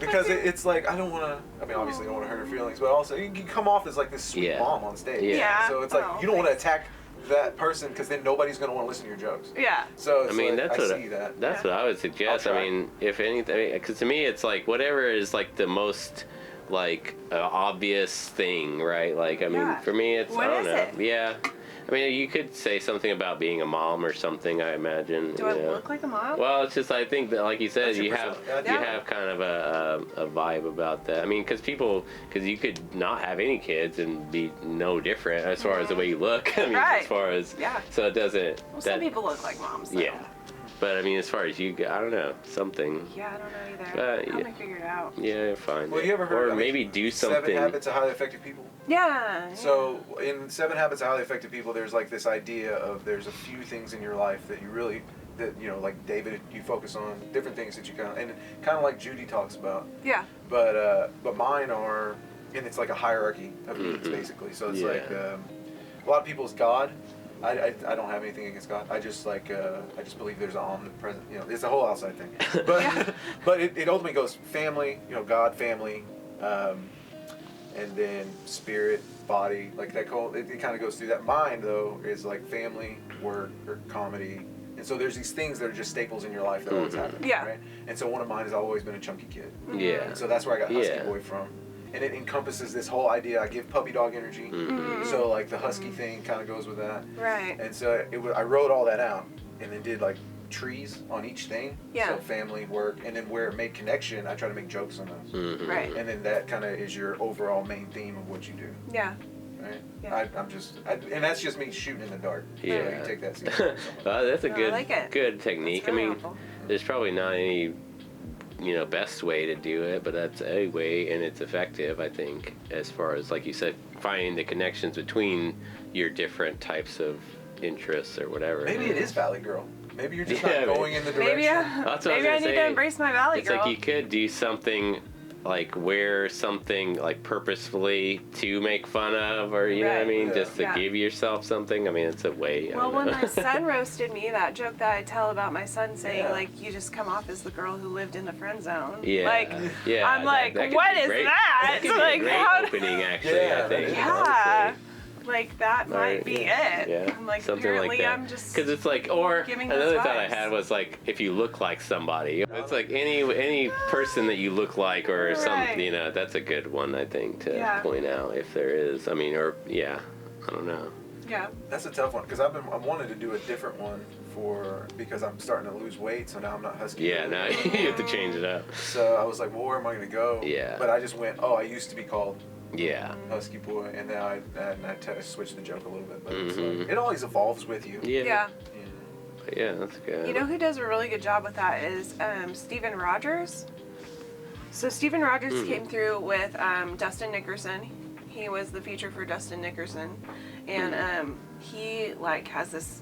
He's just got like a very young looking face, and he's like, he makes fun of himself. He's like, I just look like, I look like I know where all the best playgrounds are, and like he just has this like young energy, like a cartoon. I look like everybody's parents' favorite friend,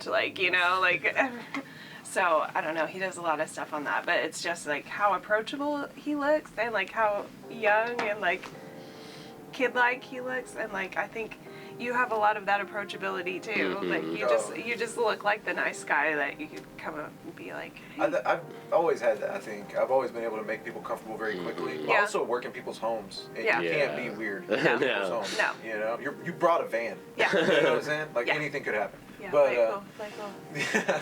but you go work in somebody's house, you have to become comfortable quickly, and then also the sales aspect of it. So Mhm. I think I've had a lot of practice, and I think For sure. it helps. Yeah. But I'm interested to see where you would go, because I told Liz this. I was like, I would really like to see you, and you do whatever you want, but expand on this moms and the lack of time. Mhm. No, I think nobody knows about it. No, or Yeah. maybe they choose They not to don't. look at Right.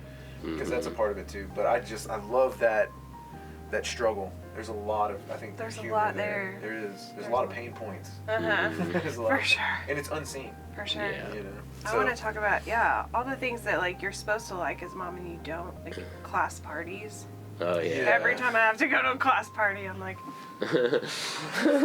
got this on us. Because it's just like, I'm like, and I will rant about it with a couple of my mom friends, and we're just like, yeah, let's just go and, like, breathe air in a very small space with other parents who don't want to be there, and, like, watching our kids, like, not eat the snacks that we just paid $20 at the grocery store for. Like, Or it's a whatever. good time. I did one of those where you like come in, you bring the snack. I didn't know you were supposed to bring snacks. Yeah. First off. Dads. Hey, dude. Probably Listen, not even on the email I came list. in after. I got it sent to me. You're forwarded. like, is there an email? I got it forwarded to me, please. Forwarded. Please, I have an email. I just don't read the whole thing. If I have to click to expand, you've written too much. But I'm sitting in there, and I come in. I'm right out of work, so I'm also like kind of dirty. And I walk in, I'm like, hey, what's up, buddy? You know, this is a long time ago because I only went to one. But, You weren't allowed to go back. but we're in there, and I was like, what's up, bud? And I sit down with them, and like we're getting snacks and stuff, and I'm like hanging out. So you gonna eat that? Hell yeah, dude. Like, you know, like you said, they're not eating all their snacks. They're So I'm not. like, you're not gonna finish that? What's up? And then, but I didn't realize, because this is where I'm at as an adult, is I'm the guy that will play with the kids. Like, Yeah. I'm there. I'm making the game. I'm like, That's I'm yelling at Mike, kids too. because they're not playing right. You know, like, and so we're sitting there, and I noticed like all the parents are standing against the wall, and I'm the only dude sitting in this tiny chair, having fun with the kids. Yeah. Just You enjoying and Mike myself. Rhodes. You and Mike Dude, Rhodes. that's why I Yes. like Mike, dude. Mike is funny, dude. He is in there. I'm surprised he's not doing it. Yeah, He stand needs up. to be doing comedy. He Yeah. just is trying to pay bills right now. Yeah. So yeah, as soon as he's able to, I want him to try. 'Cause Yeah. He's going to be annoyingly good at it, and that's going to make me mad because it's not going to be hard for him at all. Yeah. He could be good at improv. He could be good at stand-up. Really, any of it, he's going to be naturally Yeah, I talented think at. that's So. something about comedy. I always try to encourage people to try. It's like I'd say this too because I've never tried it, but I think I will eventually because how could I not at this Yeah. point? Like meeting so many people but my thing is I don't want to be a stand-up comic. I'm a musician and do all this other stuff. But I think it's important to even try it because who knows? Maybe I'll love it and like more than music or whatever. Because that's what I think that if everyone should try it. At least to even if you don't want to be a comic, because who knows, it might be something you really love, and helps a lot. I think as far as, just having that as an art form to practice is good. But yeah, I think Yeah, you see I always a lot try of to. lawyers and stuff that are doing stand-up. Yeah, because like, Yeah. how much worse could it get? Well, yeah, and I think they're needing Yeah, just the some outlet. performance of Yeah. it, like Mhm. kind of work on their, because a lot Oh, of what they 'cause do the trial is stuff, the yeah. trial Because stuff. Matt Farrell had mentioned too, or actually he had said that it was Wayne Morris that told him this, but it was the demographics for comedy is largely like teachers and nurses. They're like female because they're like so buttoned up at work they have to go and Yeah. let off steam. But I think it's similar for because what was it? Lynn Kay said she was a nurse. Yeah. I didn't realize that. And she switched. She did Dirty at Ugly Flamingo. Yeah. And at Ugly Flamingo, she was like, "Are we supposed to be clean here?" Yeah. Like, Yeah. because nobody Yeah. was. Yeah. Right. And then he's like, "No, we got to be clean tomorrow." Yeah. She's like, "Oh, I know how to talk clean. Like I'm Yeah. a nurse." And then she did. Mhm. She went and did her set, but She it was did. like a cleaner Yeah. set. I mean, there was a little bit of stuff in there, Right. but it was still like, wow. She took everything and just Right. did a good job of it too. Yeah, I she was did. In the moment, it was She very did. impressive. Yeah, so do you have any stories, like I guess the real way to phrase this would be like a memorable show of any kind, whether it's your worst bomb or your favorite show that you've done? Oh, yeah. Like any things that stand out, because it's like some people don't have a lot of good bomb stories, but they might have a great show that they just really liked. I don't know, anything come to mind? I did this show in, let's see, we went to Midland and we did a show there. I did that with Matt, and then he had one planned for San Angelo and threw me on that one. Mm-hmm. And for whatever reason, that show, I was like up first. I was in a mood. I just like started Yeah. my cycle, like I was in a mood. I had driven by myself in the dark during a time when like deer were just like trying to like suicide all over the Yeah. place. And I was like so stressed out when Yeah. I got there, and I had an interaction with somebody that didn't go well, and I was just like, you know what? And I got up there and I was just in a not a great place. Didn't do well, didn't know, like I'm not seasoned enough to know how to like recover from it. Turn that around, or Mhm. And so I just kind of like went through it and was like, that was rough. Mhm. And that one sticks with me because I'm like, I hope I learn how to deal Yeah. with that better in the future. Mhm. And then I think probably my favorite show was that one that we just did at the Gorgon it. Like Oh, that was a fun I show. felt like that show was Yeah. so fun, and I do a lot better when I have my people there. Mhm. So like my husband was there, my Mhm. best friend was there, and then just a bunch of our friends were there, and it was just a lot of fun. Like, Yeah. when I have my like people you're there more and I feel like comfortable. people are in my corner, Mhm. I feel good. You're more And some confident. people are different. Like some people don't want people that they Yeah. know there for whatever reason. Like Yeah, they it throws want. them off, maybe. Yeah. So I guess going back to the one in Texas, like, what would you do? Because you said you wanted to learn how to deal with that, but if you had to do that all again, what would you have done differently to try to get back and change your headspace. So I talked to Matt about it afterwards, because I was like, there's this guy in the front row that for whatever reason, he would not look at me. Oh, yeah. Wouldn't look at me. And he was just like looking off to the side or whatever. And he goes, in those moments, like, Anna, you're a like a mild-mannered person. You're kind of quiet. You're very, like, he's like, I wouldn't call you like a timid person in general, but on stage you come off as kind of timid.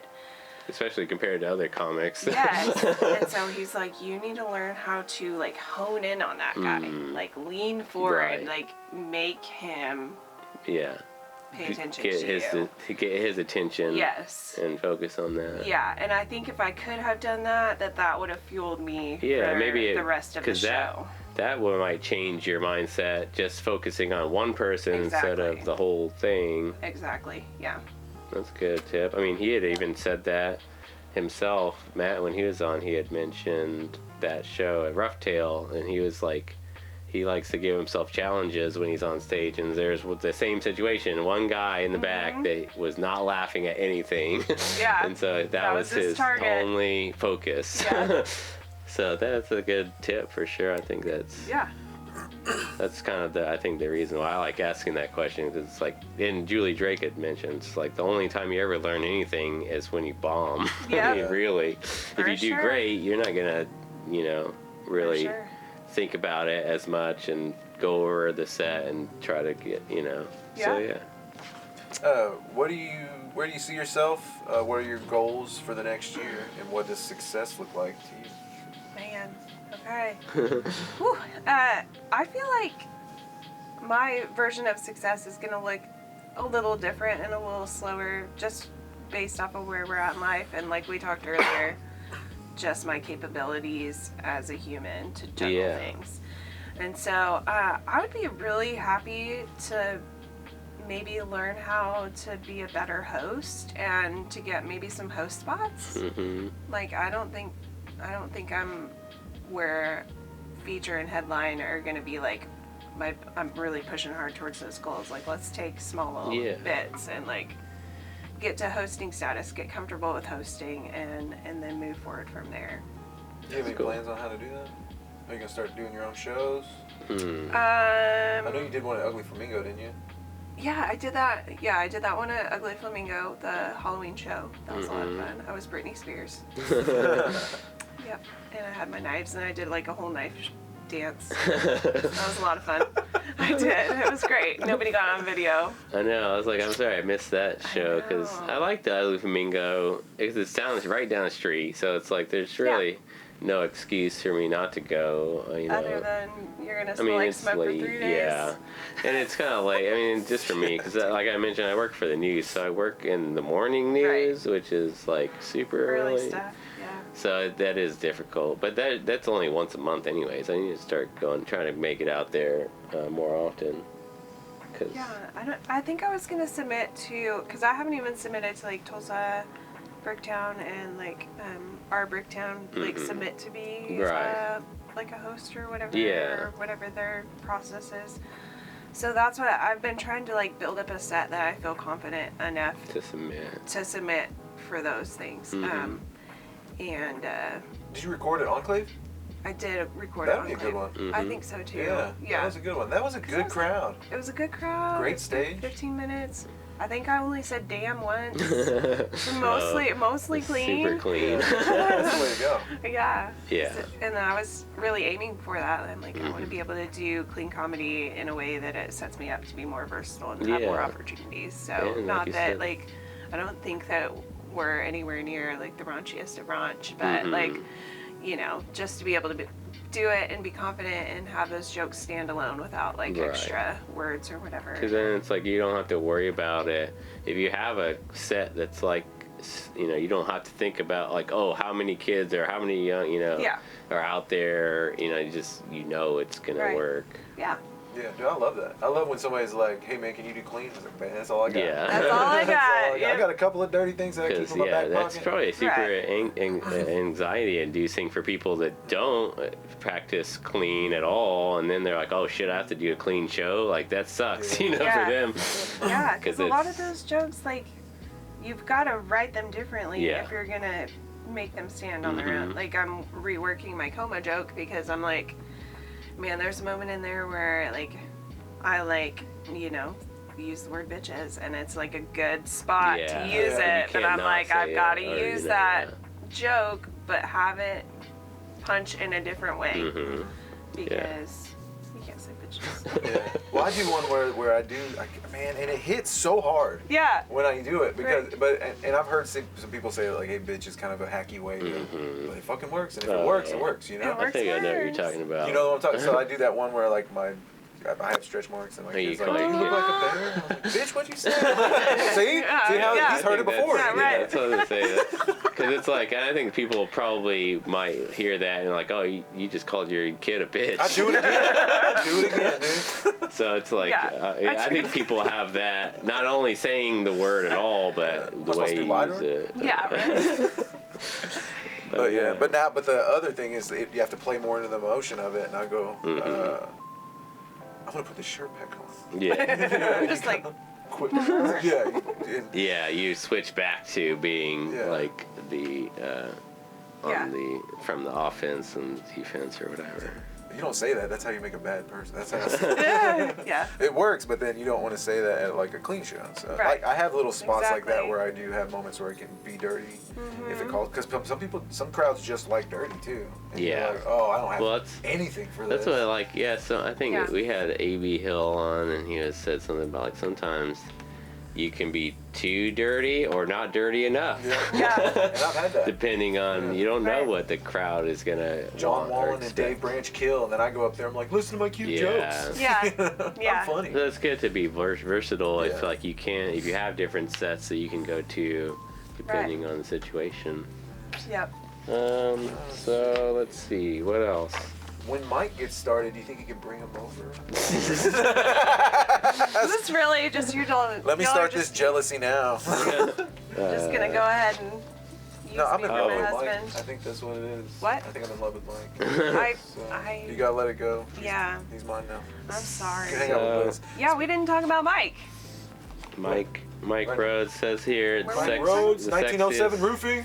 Sexiest comedy husband, only because he doesn't really have a lot of competition. Way to bring him back down. To watch this Don't get a big head. Yeah. Don't get a big head. It says it here. I didn't write it. I wrote that.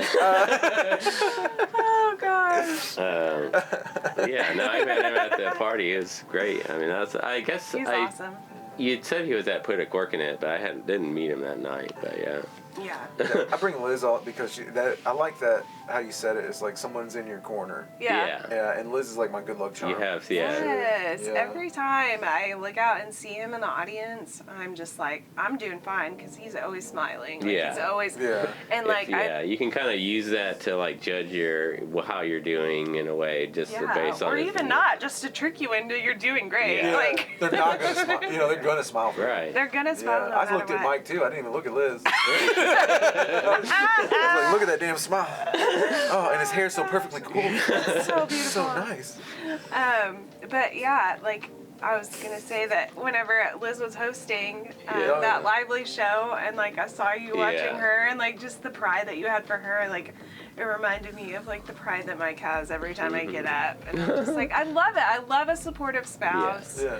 I love that, like, you know, a partnership that's getting you through life, because life is freaking difficult. Mhm. And if my life has taught me anything, and these last few years have taught me anything, it's like, okay, well, like, if we're working together, then we're gonna be fine. You know, if we've got each other's backs, we're gonna be fine, no matter what.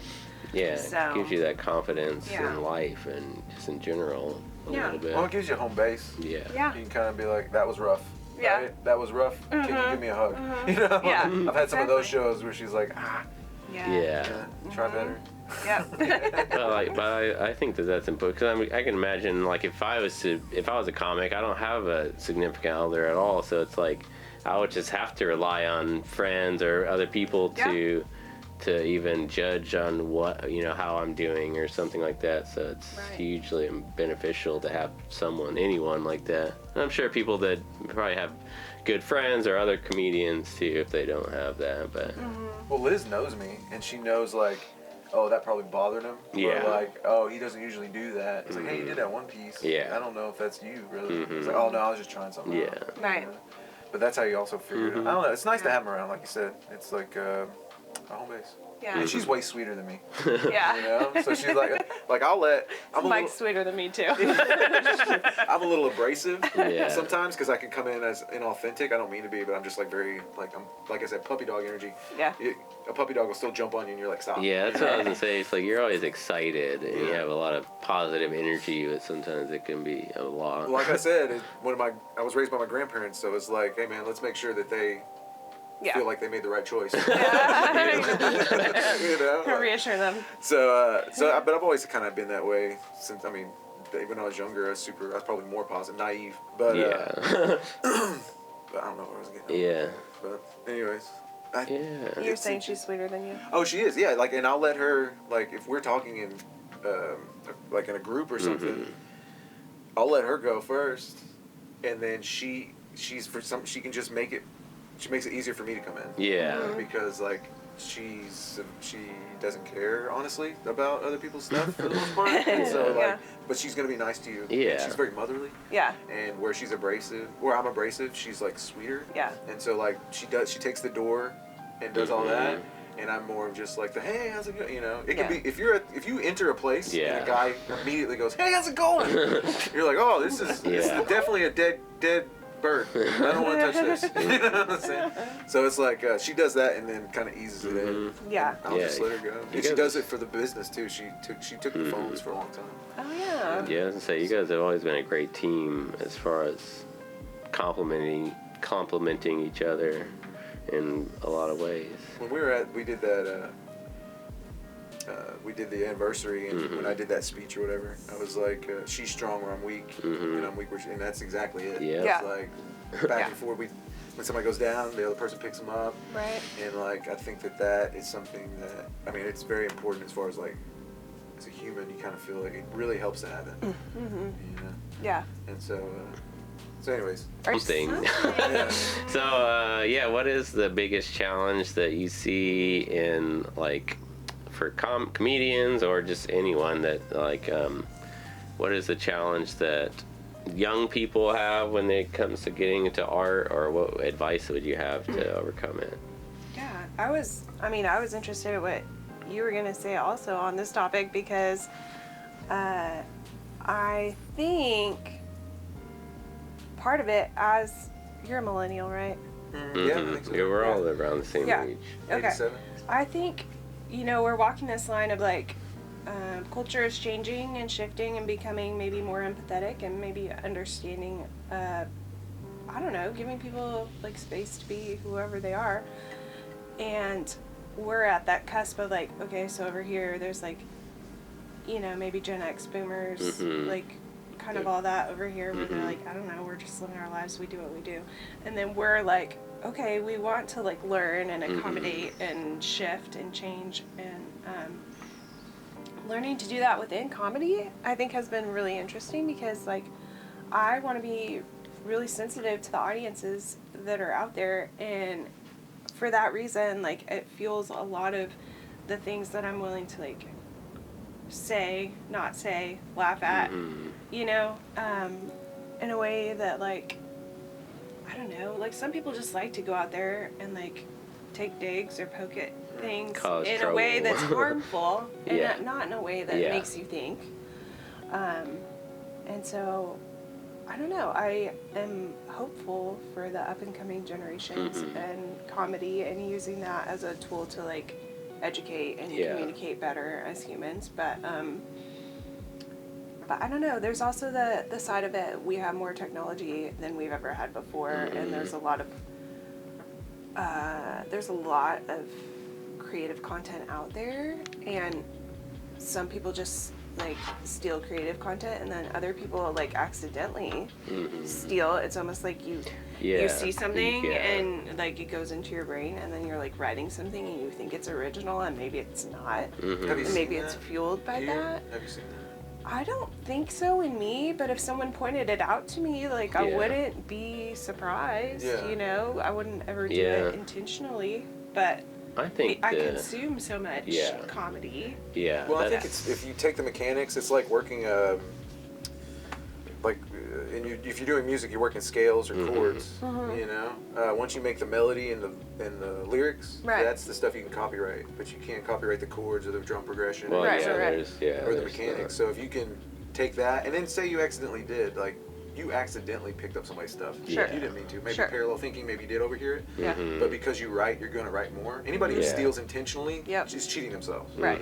So they're not going to write. Yeah. They're not going to be able to come up with something else. Yeah, because I mean, as soon as you realize that you have a joke, even if it's not the exact same joke and it's just similar, I mean, I could imagine if I was doing it, it's like, well, I'm just not doing that joke anymore. you know, it's like, okay, I'm not even going to worry about it. So if you can recognize it. One thing I think there's something with that, because I think about that stuff a lot too, especially as a graphic artist, and like, because we were working on a comedy logo for you, the new one. We need to get back to that. I see it. But it's like I had the idea in my head of what I wanted it to, or what I was thinking about, and I was like, it's just like a simple like silhouette of like your glasses and your kind of your facial features, and it's just like on a yellow background, and like it has this Nick Campbell comedy, and I keep thinking like, I know I've seen this somewhere before. It's it's like it's something about it. It's like I'm probably stealing this, but it's like I don't know. I didn't mean to. As far as like, and ultimately it doesn't really matter because it's not like I'm trying to copy anything. It's nobody's gonna be like, oh, that's that logo, but it's similar enough to where they could. But but I think it's something about it when you take in stuff. I mean, ideally, I think the way it should work is you're consuming content, and you're absorbing it, and it goes into your mind and your subconscious and all that, and then hopefully when it comes back out, it's through your experience and your perspective, so it is going to be different enough no matter what. I mean, that's I think the ideal thing to, or you know, the way that inspiration happens, I think on a natural, but like you just got to be conscious of, you know, if you do see something else, you think that something else is too similar. Yeah, so in conclusion, I have no advice for everything. Well, you said what is the biggest challenge? The challenge, I mean, is that one of the challenge, or your challenge is how do you speak to two different groups that you're in the middle of? Yeah, I mean, I can see is that. What you're trying to say? Well, it's kind of what I appreciate about millennials, honestly, is that we're like in that stage where we're learning to learn and listen and grow, and also offer like whatever we've learned along the way. However valuable it is. Well, we lived before the internet, during the inception, and then after. I try to think of it like this, like I talked to, you know, and I'm not, you can cut this, but my dad and my grandpa, I was raised by my grandparents, and he's an older guy, you know, he's an older white guy. He has some prejudices, whether he believes he does or not, doesn't. He just does. I do. I have prejudices that I recognize because I grew up in a world. Yeah, and you're trying to recognize it. I'm trying to, but at a certain point, what I've seen is like, what used to happen is when you move the goalpost, what it took to be racist was way less back in, you know what I'm saying, or way less now. Yeah. It's more. It's easy. Like back then, you could be. Right. You know, so we moved the goalpost. You used to die before the culture changed. Right. Now the culture's changing so fast that your ideals are outdated before you go. Yeah. And so now you're living in this world that ultimately doesn't need you in it. Well, not, I mean, those ideas, it doesn't need those ideas. Right. That's the evolution of thought. Yeah. Is that, hey, I'm going to pass this on to you, you're going to create an experience, and then you're going to get rid of whatever doesn't help you, or doesn't work for the world. But now, because the culture has it's faster. Changed quicker. We're so connected. Yeah. Like, I mean, there's. Because my dad used to be progressive. Yeah. Like he was progressive in the 60s and 70s. Like now your dad, he's like a little racist. Yeah, he's a good guy. I think he's like got positive thought. It's like he wants. You know, I don't think that he. I don't think he's racist. He just has prejudices. Right. Sure. That he doesn't recognize right. himself. Yeah. But it's like, he's 78.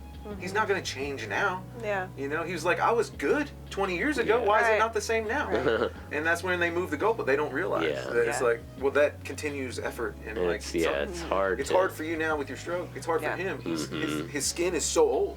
Yeah. His brain is like that too. You know what I'm saying?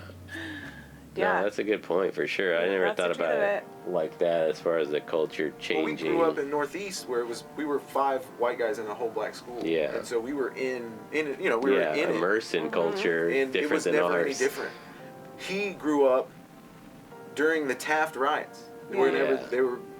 That was like 70s, Mm-hmm. And so he went and, then he drops his kid off at this place with, not saying, he just assumes prejudices. Mm-hmm. And then I'd come home and he'd be like, "You listen to that rap crap?" Yeah. But then he'd also make fun of me for listening to country. So it's like, Yeah. come on, just let me have an identity here, man. Come Let on. me do Trying to something. explore. Yeah, but he just didn't understand. He didn't Right. know. He didn't see But where that's it came just from. the thing. I mean, I think about this a lot now too. But I think most of the previous generations are just so, like, there's so much knowledge that they just didn't have access to. So like, Yeah. like we have all of the world's knowledge in our pocket. We can find out anything we want to know immediately, and it's like, until our generation or this time in our lives that just wasn't the case. So of course people are gonna not be as knowledgeable or even know that they can learn more. I think we were lucky in that way to grow up in this time with the internet, and it's like, oh, we have the resource to learn and do whatever we want. Yep. Well, they grew up in a time where their news sources were biased Very already, and controlled. they were receiving that. Right. And Right. then Now we grew up in a time where it's like, well, it's the internet. You can see a news thing, but underneath is people being skeptical Yeah. and Yeah. calling bullshit. Right. And I think there's a happy medium. I Right. think there is. I think Yeah. there's a way. It's something I like to tell. Like me and Liz were talking about. It's like, I understand that some bad stuff is happening in Israel, and I have nothing against it. I wish people weren't dying. Right. But the cell on your foot doesn't know what the hell the cell in your finger's doing. Yeah. And they work together, and this one wants to make sure that this one's still alive, but ultimately they don't affect each other. It comes from the brain and the heart. So it's like, where's that at? How do we? I can't go help them, but I can tend to the part of the garden I can touch. Right. Right. And hopefully that reverberates out. Exactly. Yeah. You know? That's kind of how I feel. Like whenever I feel so overwhelmed by the world's problems, I'm like, gotta bring it back down. Like, Yeah. gotta go back to center. Who can I help right now? Where can I make a difference right here? Because the belief is that will do something. More it'll spread. More than just like typing words on the internet and like, spewing them out there on what I think. Because that's not going to be. that doesn't do anything. That's not going to be as effective. Like, I think that if you can connect with somebody that in a real space in real life, and you can change somebody's way of thinking at all or make them think differently, then they're going to take that and like hopefully spread, like you said. But if you can't, that's not going to happen over the internet. Not that type of powerful thing. So I mean, that's really the difference, I think, with that. So Absolutely. I like it. Yeah. I like that's good. Nicely done. Yeah, I definitely like that about I mean, I like the real life talks. the culture, or as far as the different cultures or generations in that. And I think that is with comedy. There's definitely an old way of doing comedy, or and I think it's evolving for the better. I think it comes from like what feels right to you. Yeah. Follow your instincts. Exactly. That's what I've learned with comedy. Is like follow your nose and do what you feel. And And how did you feel telling that joke? Yeah. Yeah. Just like, did it feel good? Like I don't do dirty stuff because it doesn't feel good. Yeah. So, anyways, last thing, like where can people find you, and what do you have? Do you have anything coming up? I know we talked about the Wild West Comedy Fest, but any shows you want to talk about? And keep in mind too, this won't come out until Friday, so it'll be anything Friday or after next Friday.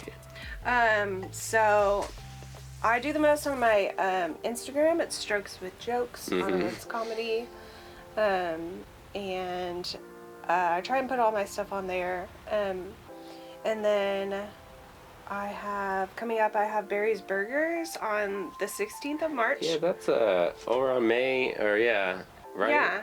They're in comedy there. I saw that. What's the cross street? It's like over by Ely's. May and like 30. Oh, really? The Wow. old-fashioned burger place. Yeah. It's been there since Yeah. my dad. What? My dad was a kid. I don't know if he was a kid, but he's grew up here his whole life, so Yeah. he's been going there forever. I think it's like It's like me and Kitty and Dennis and Marquita, Vanna. Mm-hmm. I think it's yeah. Yeah, It's so all that's- I'm in the senior group now. Like I have been accepted into Yeah. the senior group. I'm very proud of You gotta it. have one Yeah. stroke to get into senior. A stroke, a hearing aid. I also have a hearing aid. I don't wear it, which Oh, makes really? me even more of an old person. Yeah. Oh, okay. Yeah, I lost some hearing with the strokes. Oh, So okay. yeah. So that's on March 16th. That's March 16th, and I don't know, I think it's at like 8 or something. Yeah. But we've got tickets on sale for that, and I'll probably do like a little competition to get some more followers. Yeah. Give away tickets that way. That's fun. Nice. Yeah. That'll be a good one. Cool. Yeah, I'd written that. Okay, so that's a good upcoming show, and then the Comedy Fest. yeah, Yeah. that's The gonna be third I'm through really the taking it 7th? easy because fourth we've through got, through the 7th? yeah, we've got that coming up, so that'll be my next. Like, So yeah, you're not I'll gonna slow down on comedy for a minute. Mhm. Yep. until that's over. That's Yep. good. Yeah, well, you do a lot. I mean, I've seen you a bunch already, and I've been, only known you not that long, so it's you're Thanks. definitely getting a lot of opportunities. Which is Thank you. great. Yeah, well, ever since you got in with, Yeah. Kitty and them. Kitty, Yeah. they they're do the a ones lot. that keep you busy. They're the movers and doers, Yeah, man. they are. I've worked a couple of old folks' homes, Yeah. and my grandparents' stuff works really good. Yeah. Over there. Yeah. Yeah, they love it. Yeah. Yeah. It's fun. I love that. If I could do only retirement homes, I think I'd be okay. I know. They really appreciate it. Yeah. They don't laugh loud because it's hard to do that and breathe oxygen. But, Yeah. And it takes a minute to process. I get that too. Right. Yeah. Get to slow down. If I could get subtitles on my set. That'd be funny. like a shirt. Yeah. Yeah. It's just like running. Okay, so upcoming events. That's what it's called. For Friday, March 8th, we have a very fun show that you did put a cork in it. Comedy show returns. Join us for an unforgettable night of laughter at the heart of downtown Oklahoma City. Put a Cork in It Winery is where the magic happens. And we're turning your Friday into a chuckle-infused comedy extravaganza. Featuring headliner extraordinaire, hilariously funny Brian Stevens. But also featuring is Hurley King, the soldier of comedy. Yeah. Hurley? Very Hurley good King. guy. Special guest spot by the sweet and sassy Miss Kitty. That's right. And of course hosted by Nick Campbell, the local producer and upcoming talent. So that's $10 in advance, $15 the day of the show. Put a cork in it. Bricktown Winery, 115 East California, downtown on the canal.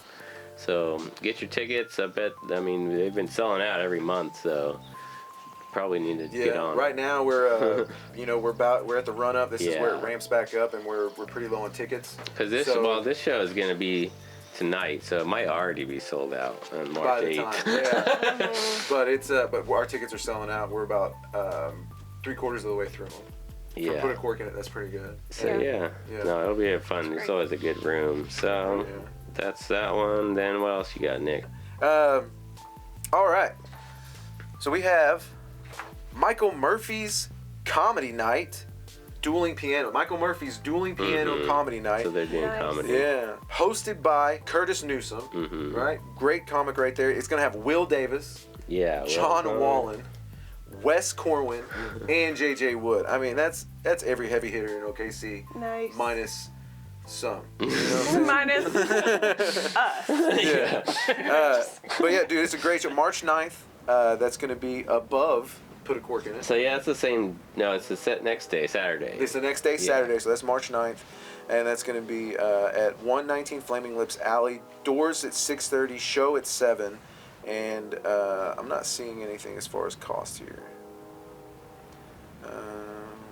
But yeah, it looks like it's going to be a great show. Super funny group of people. Yeah, that'll and be a good one. I might have to check Michael that out. Murphy's is a super fun place to be in. I don't know if I'm doing anything else that day, but that's a good lineup. On that same day, Saturday, I will be in Seneca, Missouri. So Yay. anybody who is a fan of me in Seneca, Missouri that wants to come out. all the fans in Yes. Seneca. Yeah, all one. And that's going to be with Brandon Kilo Yeah. and Jeremy Link. And man, it's my first feature set outside of the state, Mm-hmm. so I'm gonna be bringing it. Yeah, it's gonna be happening. So Yeah, getting Good out, job. yeah, spreading your wings to. spreading my wings. Yeah, I'm gonna try that. Spread So- your wings so your son Well- can carry you. Now I'll just go ahead and do. Do you want to do one? Yeah. Do you want to do one what? Yeah. Oh, yeah. You want to read about the Rated R show? It's at the Heck yeah. bottom. It's kind of tiny. So coming up Sunday, March 10th at 6 p.m. at Lively is going to be the Rated R showcase. Prepare for an uncensored night of laughs at our Rated R Lively Comedy Showcase. Again, that's March 10th at Lively Beerworks downtown. Brought to you by Nick Campbell Comedy and Lively Beerworks. You're going to get some side-splitting comedy from Nick Kazee, Curtis Newsom, Caleb McCurry, JJ Wood, and Brett Jennings. I haven't gotten to see Brett yet. Yeah, but she was there She's last supposed to be night. really funny. And yours truly, Nick Campbell, as your daring host. We've got door prizes. What's the food? The food is Molly's Tamales. Okay, yeah, Molly's she's tamales, sweet, Yeah, and she's sweet. gonna make more this time so we don't run out. Did it run Heck out yeah. last week? Yeah. Oh, shit. Nice. No, it's a good problem to have. Yeah. Yes, I love. There's always food there. Mhm. Lovely's got great beer. Mhm. Tickets are $5 in advance, $10 at the door. Yeah. So. And yeah. it's a nice, easy We parking. did increase the price, but Yeah. that's to try to bring in more. Yeah, you can pay better for your people. Okay. Yeah, so that's the goal there. So Do I if need to anybody's update it? concerned. No, we Oh, update. no, That is the there. updated That's price. like Okay. yeah, because Yeah. put a cork in it is more too Got you. this time. Yeah, it's 10 and 50. Well, that one it sells out. Yeah. Yeah. It does really well, and so I mean, we, as far as a barrier to entry, you know. But yeah, Yeah. like because Lively is still $5, right? If you get in advance. Yeah, if you get in advance. So it's still a good deal if you know Right. you're gonna go and get a ticket, and Yeah. even $10 isn't bad for the amount of comics that you have up every month. Sure. it's Yeah. it's a steal. Well, we're gonna try to shorten the list and Yeah. give people more time too, because Mhm. it's hard. Well, right now everybody's got 15 minutes, which is pretty solid. Yeah. Yeah. It's a good practice, Mhm. and that's what these are for me. Mhm. Is Exactly. Yeah. it's just a way to practice. The only reason I made these was so I can get more stage time, Mm-hmm. but and have a place for people to Yeah. practice and play. So, like Lively's kind of just like a place to do a feature set, kind of get you 10 to Yeah. 15. But then put a cork in it, it gives you the ability to do 30 to 40, and then a 20 set, and then Mhm. 20. So it gives you longer. Yeah, you have Place to go. different kind of Place to go. stages of different people and. I got that idea from Comedy Avenue because they gave Oh, people yeah. a lot more time and they let you spread your wings a little Mhm. bit. And then Rough Tail is really the next part of that, which is like, you know, headliner feature, bigger Yeah. venue. The biggest stage. Yeah, I like So, that. yeah. This little Nick's little staircase. Yeah, and then everybody, I hope, you know, my goal is usually give everybody a turn. You know, and I know sometimes it feels like I'm not picking people. Yeah. But also, I No, there's- don't know everybody. Yeah. So, you know. And I mean, there's only so much time. I mean, obviously, it's like even with this show, it's like I've got a super long list of people that we need to have over here, but it's just like, well, there's only so many Yeah. days, Yeah. and we'll get to everybody eventually. Glad I made the cut, guys. Yeah, yeah. Yeah. Well, you're I fine. like to Thank you. I like to vary it up because a lot of times, sometimes we have a lot of comedians like every week, and so it's like I try to get some musicians and artists and men, women, different races, all that. So it's Yeah. like trying to fit in and not just have a bunch of white guys over here talking Sure. about comedy. That look like me in that Yeah. film. Yeah. So it's Yeah. that's something I try to focus on, at least to try to spread it Represent. out and not have. I appreciate that Yeah. about you So guys. of course. But yeah. So thanks for coming. Yeah, It's thanks been so much. Yeah, This was a thanks lot for of having fun. me. Thanks for the a fun interest. time. Of course. Yeah, anytime you guys want to talk deep life stuff. Yeah, we'll definitely hit you Got up you. some more. Because another thing, well, I can ask you this real quick, but I'm doing another video this month, a special video for women. It's not necessarily women's history, but women's perspective as artists. And so, if you have time, sometime in the next few weeks to come over, because it's just me. I'll just have the camera set up and you just sit down and I'll ask you like 4 or 5 questions, and I'll ask each person. No, there's fucking huge lights blasting on your face. I'll have your costume ready. But, no, it's the lights that we use at Lively too. But no, the last one came out really great, so I wanted to do it. Try to do those regularly, but I'm gonna try to I've got a long list of female artists that I'm going to be hitting up, but I'd love to have you come and That'd be great. just give your perspective on some stuff. But Sure thing. anyways, I'll Yeah. hit you up about it. I'm going to start scheduling that stuff probably next week, but Yeah, I really like that you're doing these, man. It's like a highlight. Yeah. Yeah. I didn't even like. I watched your last one over like Black Excellence and Black History Yeah, Month, I need to watch that one. and it gave me a whole perspective I had no idea that was missing. yeah. I love Just it. because That's I'm what I not in think that it's- bubble. Love that so Yeah. much. You know. That's what I think it's important to do. And I didn't even realize how important it was, as far as that one. It's like, oh shit, like you were saying about not really even thinking about that stuff. It's like I think about that stuff all the time. I think, especially with women. And I was telling him, I think this one's even more important to me than the last one. They both are, but to me, it's like I grew up with a lot of women in my family, like Yeah. all my sisters, mom. I mean, my dad was there too, but he's like Yeah. the one other guy in my family. Yeah. So, And I know Lynn Kay was like, ain't no white man ever asked me yeah, about that anything was, before, like, so. hearing that was like, oh, that's, and That was awesome to and I hear. need to tell her. Sad to hear it. Yeah, awesome. that's what I was gonna say. It's like I next time I see her, I will mention this too because she had shouted that out on stage, and it was like, but yeah, it's just like to me, it was just like that's so sad, like you said, and like it was shocking but not shocking. Right. It's like Yeah. what, like Yeah. why isn't any? And so that just makes me feel like okay, I'm definitely doing something, like I said, more important than I For even. sure. Because to me, I was just like, I don't know, I just want to try something. It was really like Will and some other people that kind of, inspired me. Not that they asked me, but it's just like I saw what they were doing. I was like, I can do something too. Yeah. But yeah, I want to start doing that with different groups of all. Because it's like I know that Hispanic Heritage Month is in October, I think. So I'll Oh, do sweet, something yeah. with that. And June is gonna be big. We're gonna get the queer community over here. I think that'll be super fun. Yeah, that'd be great. So different things like that I'm gonna start doing. But anyways, yeah, I'd love to have you over Cool. soon if you want, because it only takes about maybe half an hour. It's not very long. Yeah. So it won't take up too much time. Yeah. But anyways, Just let me bring the kids and you'll play with all your instruments while we're doing it. That'll be fine. Just yeah. kidding. But like I said, if you David have has time, tons of stuff to play with. You guys will have a blast.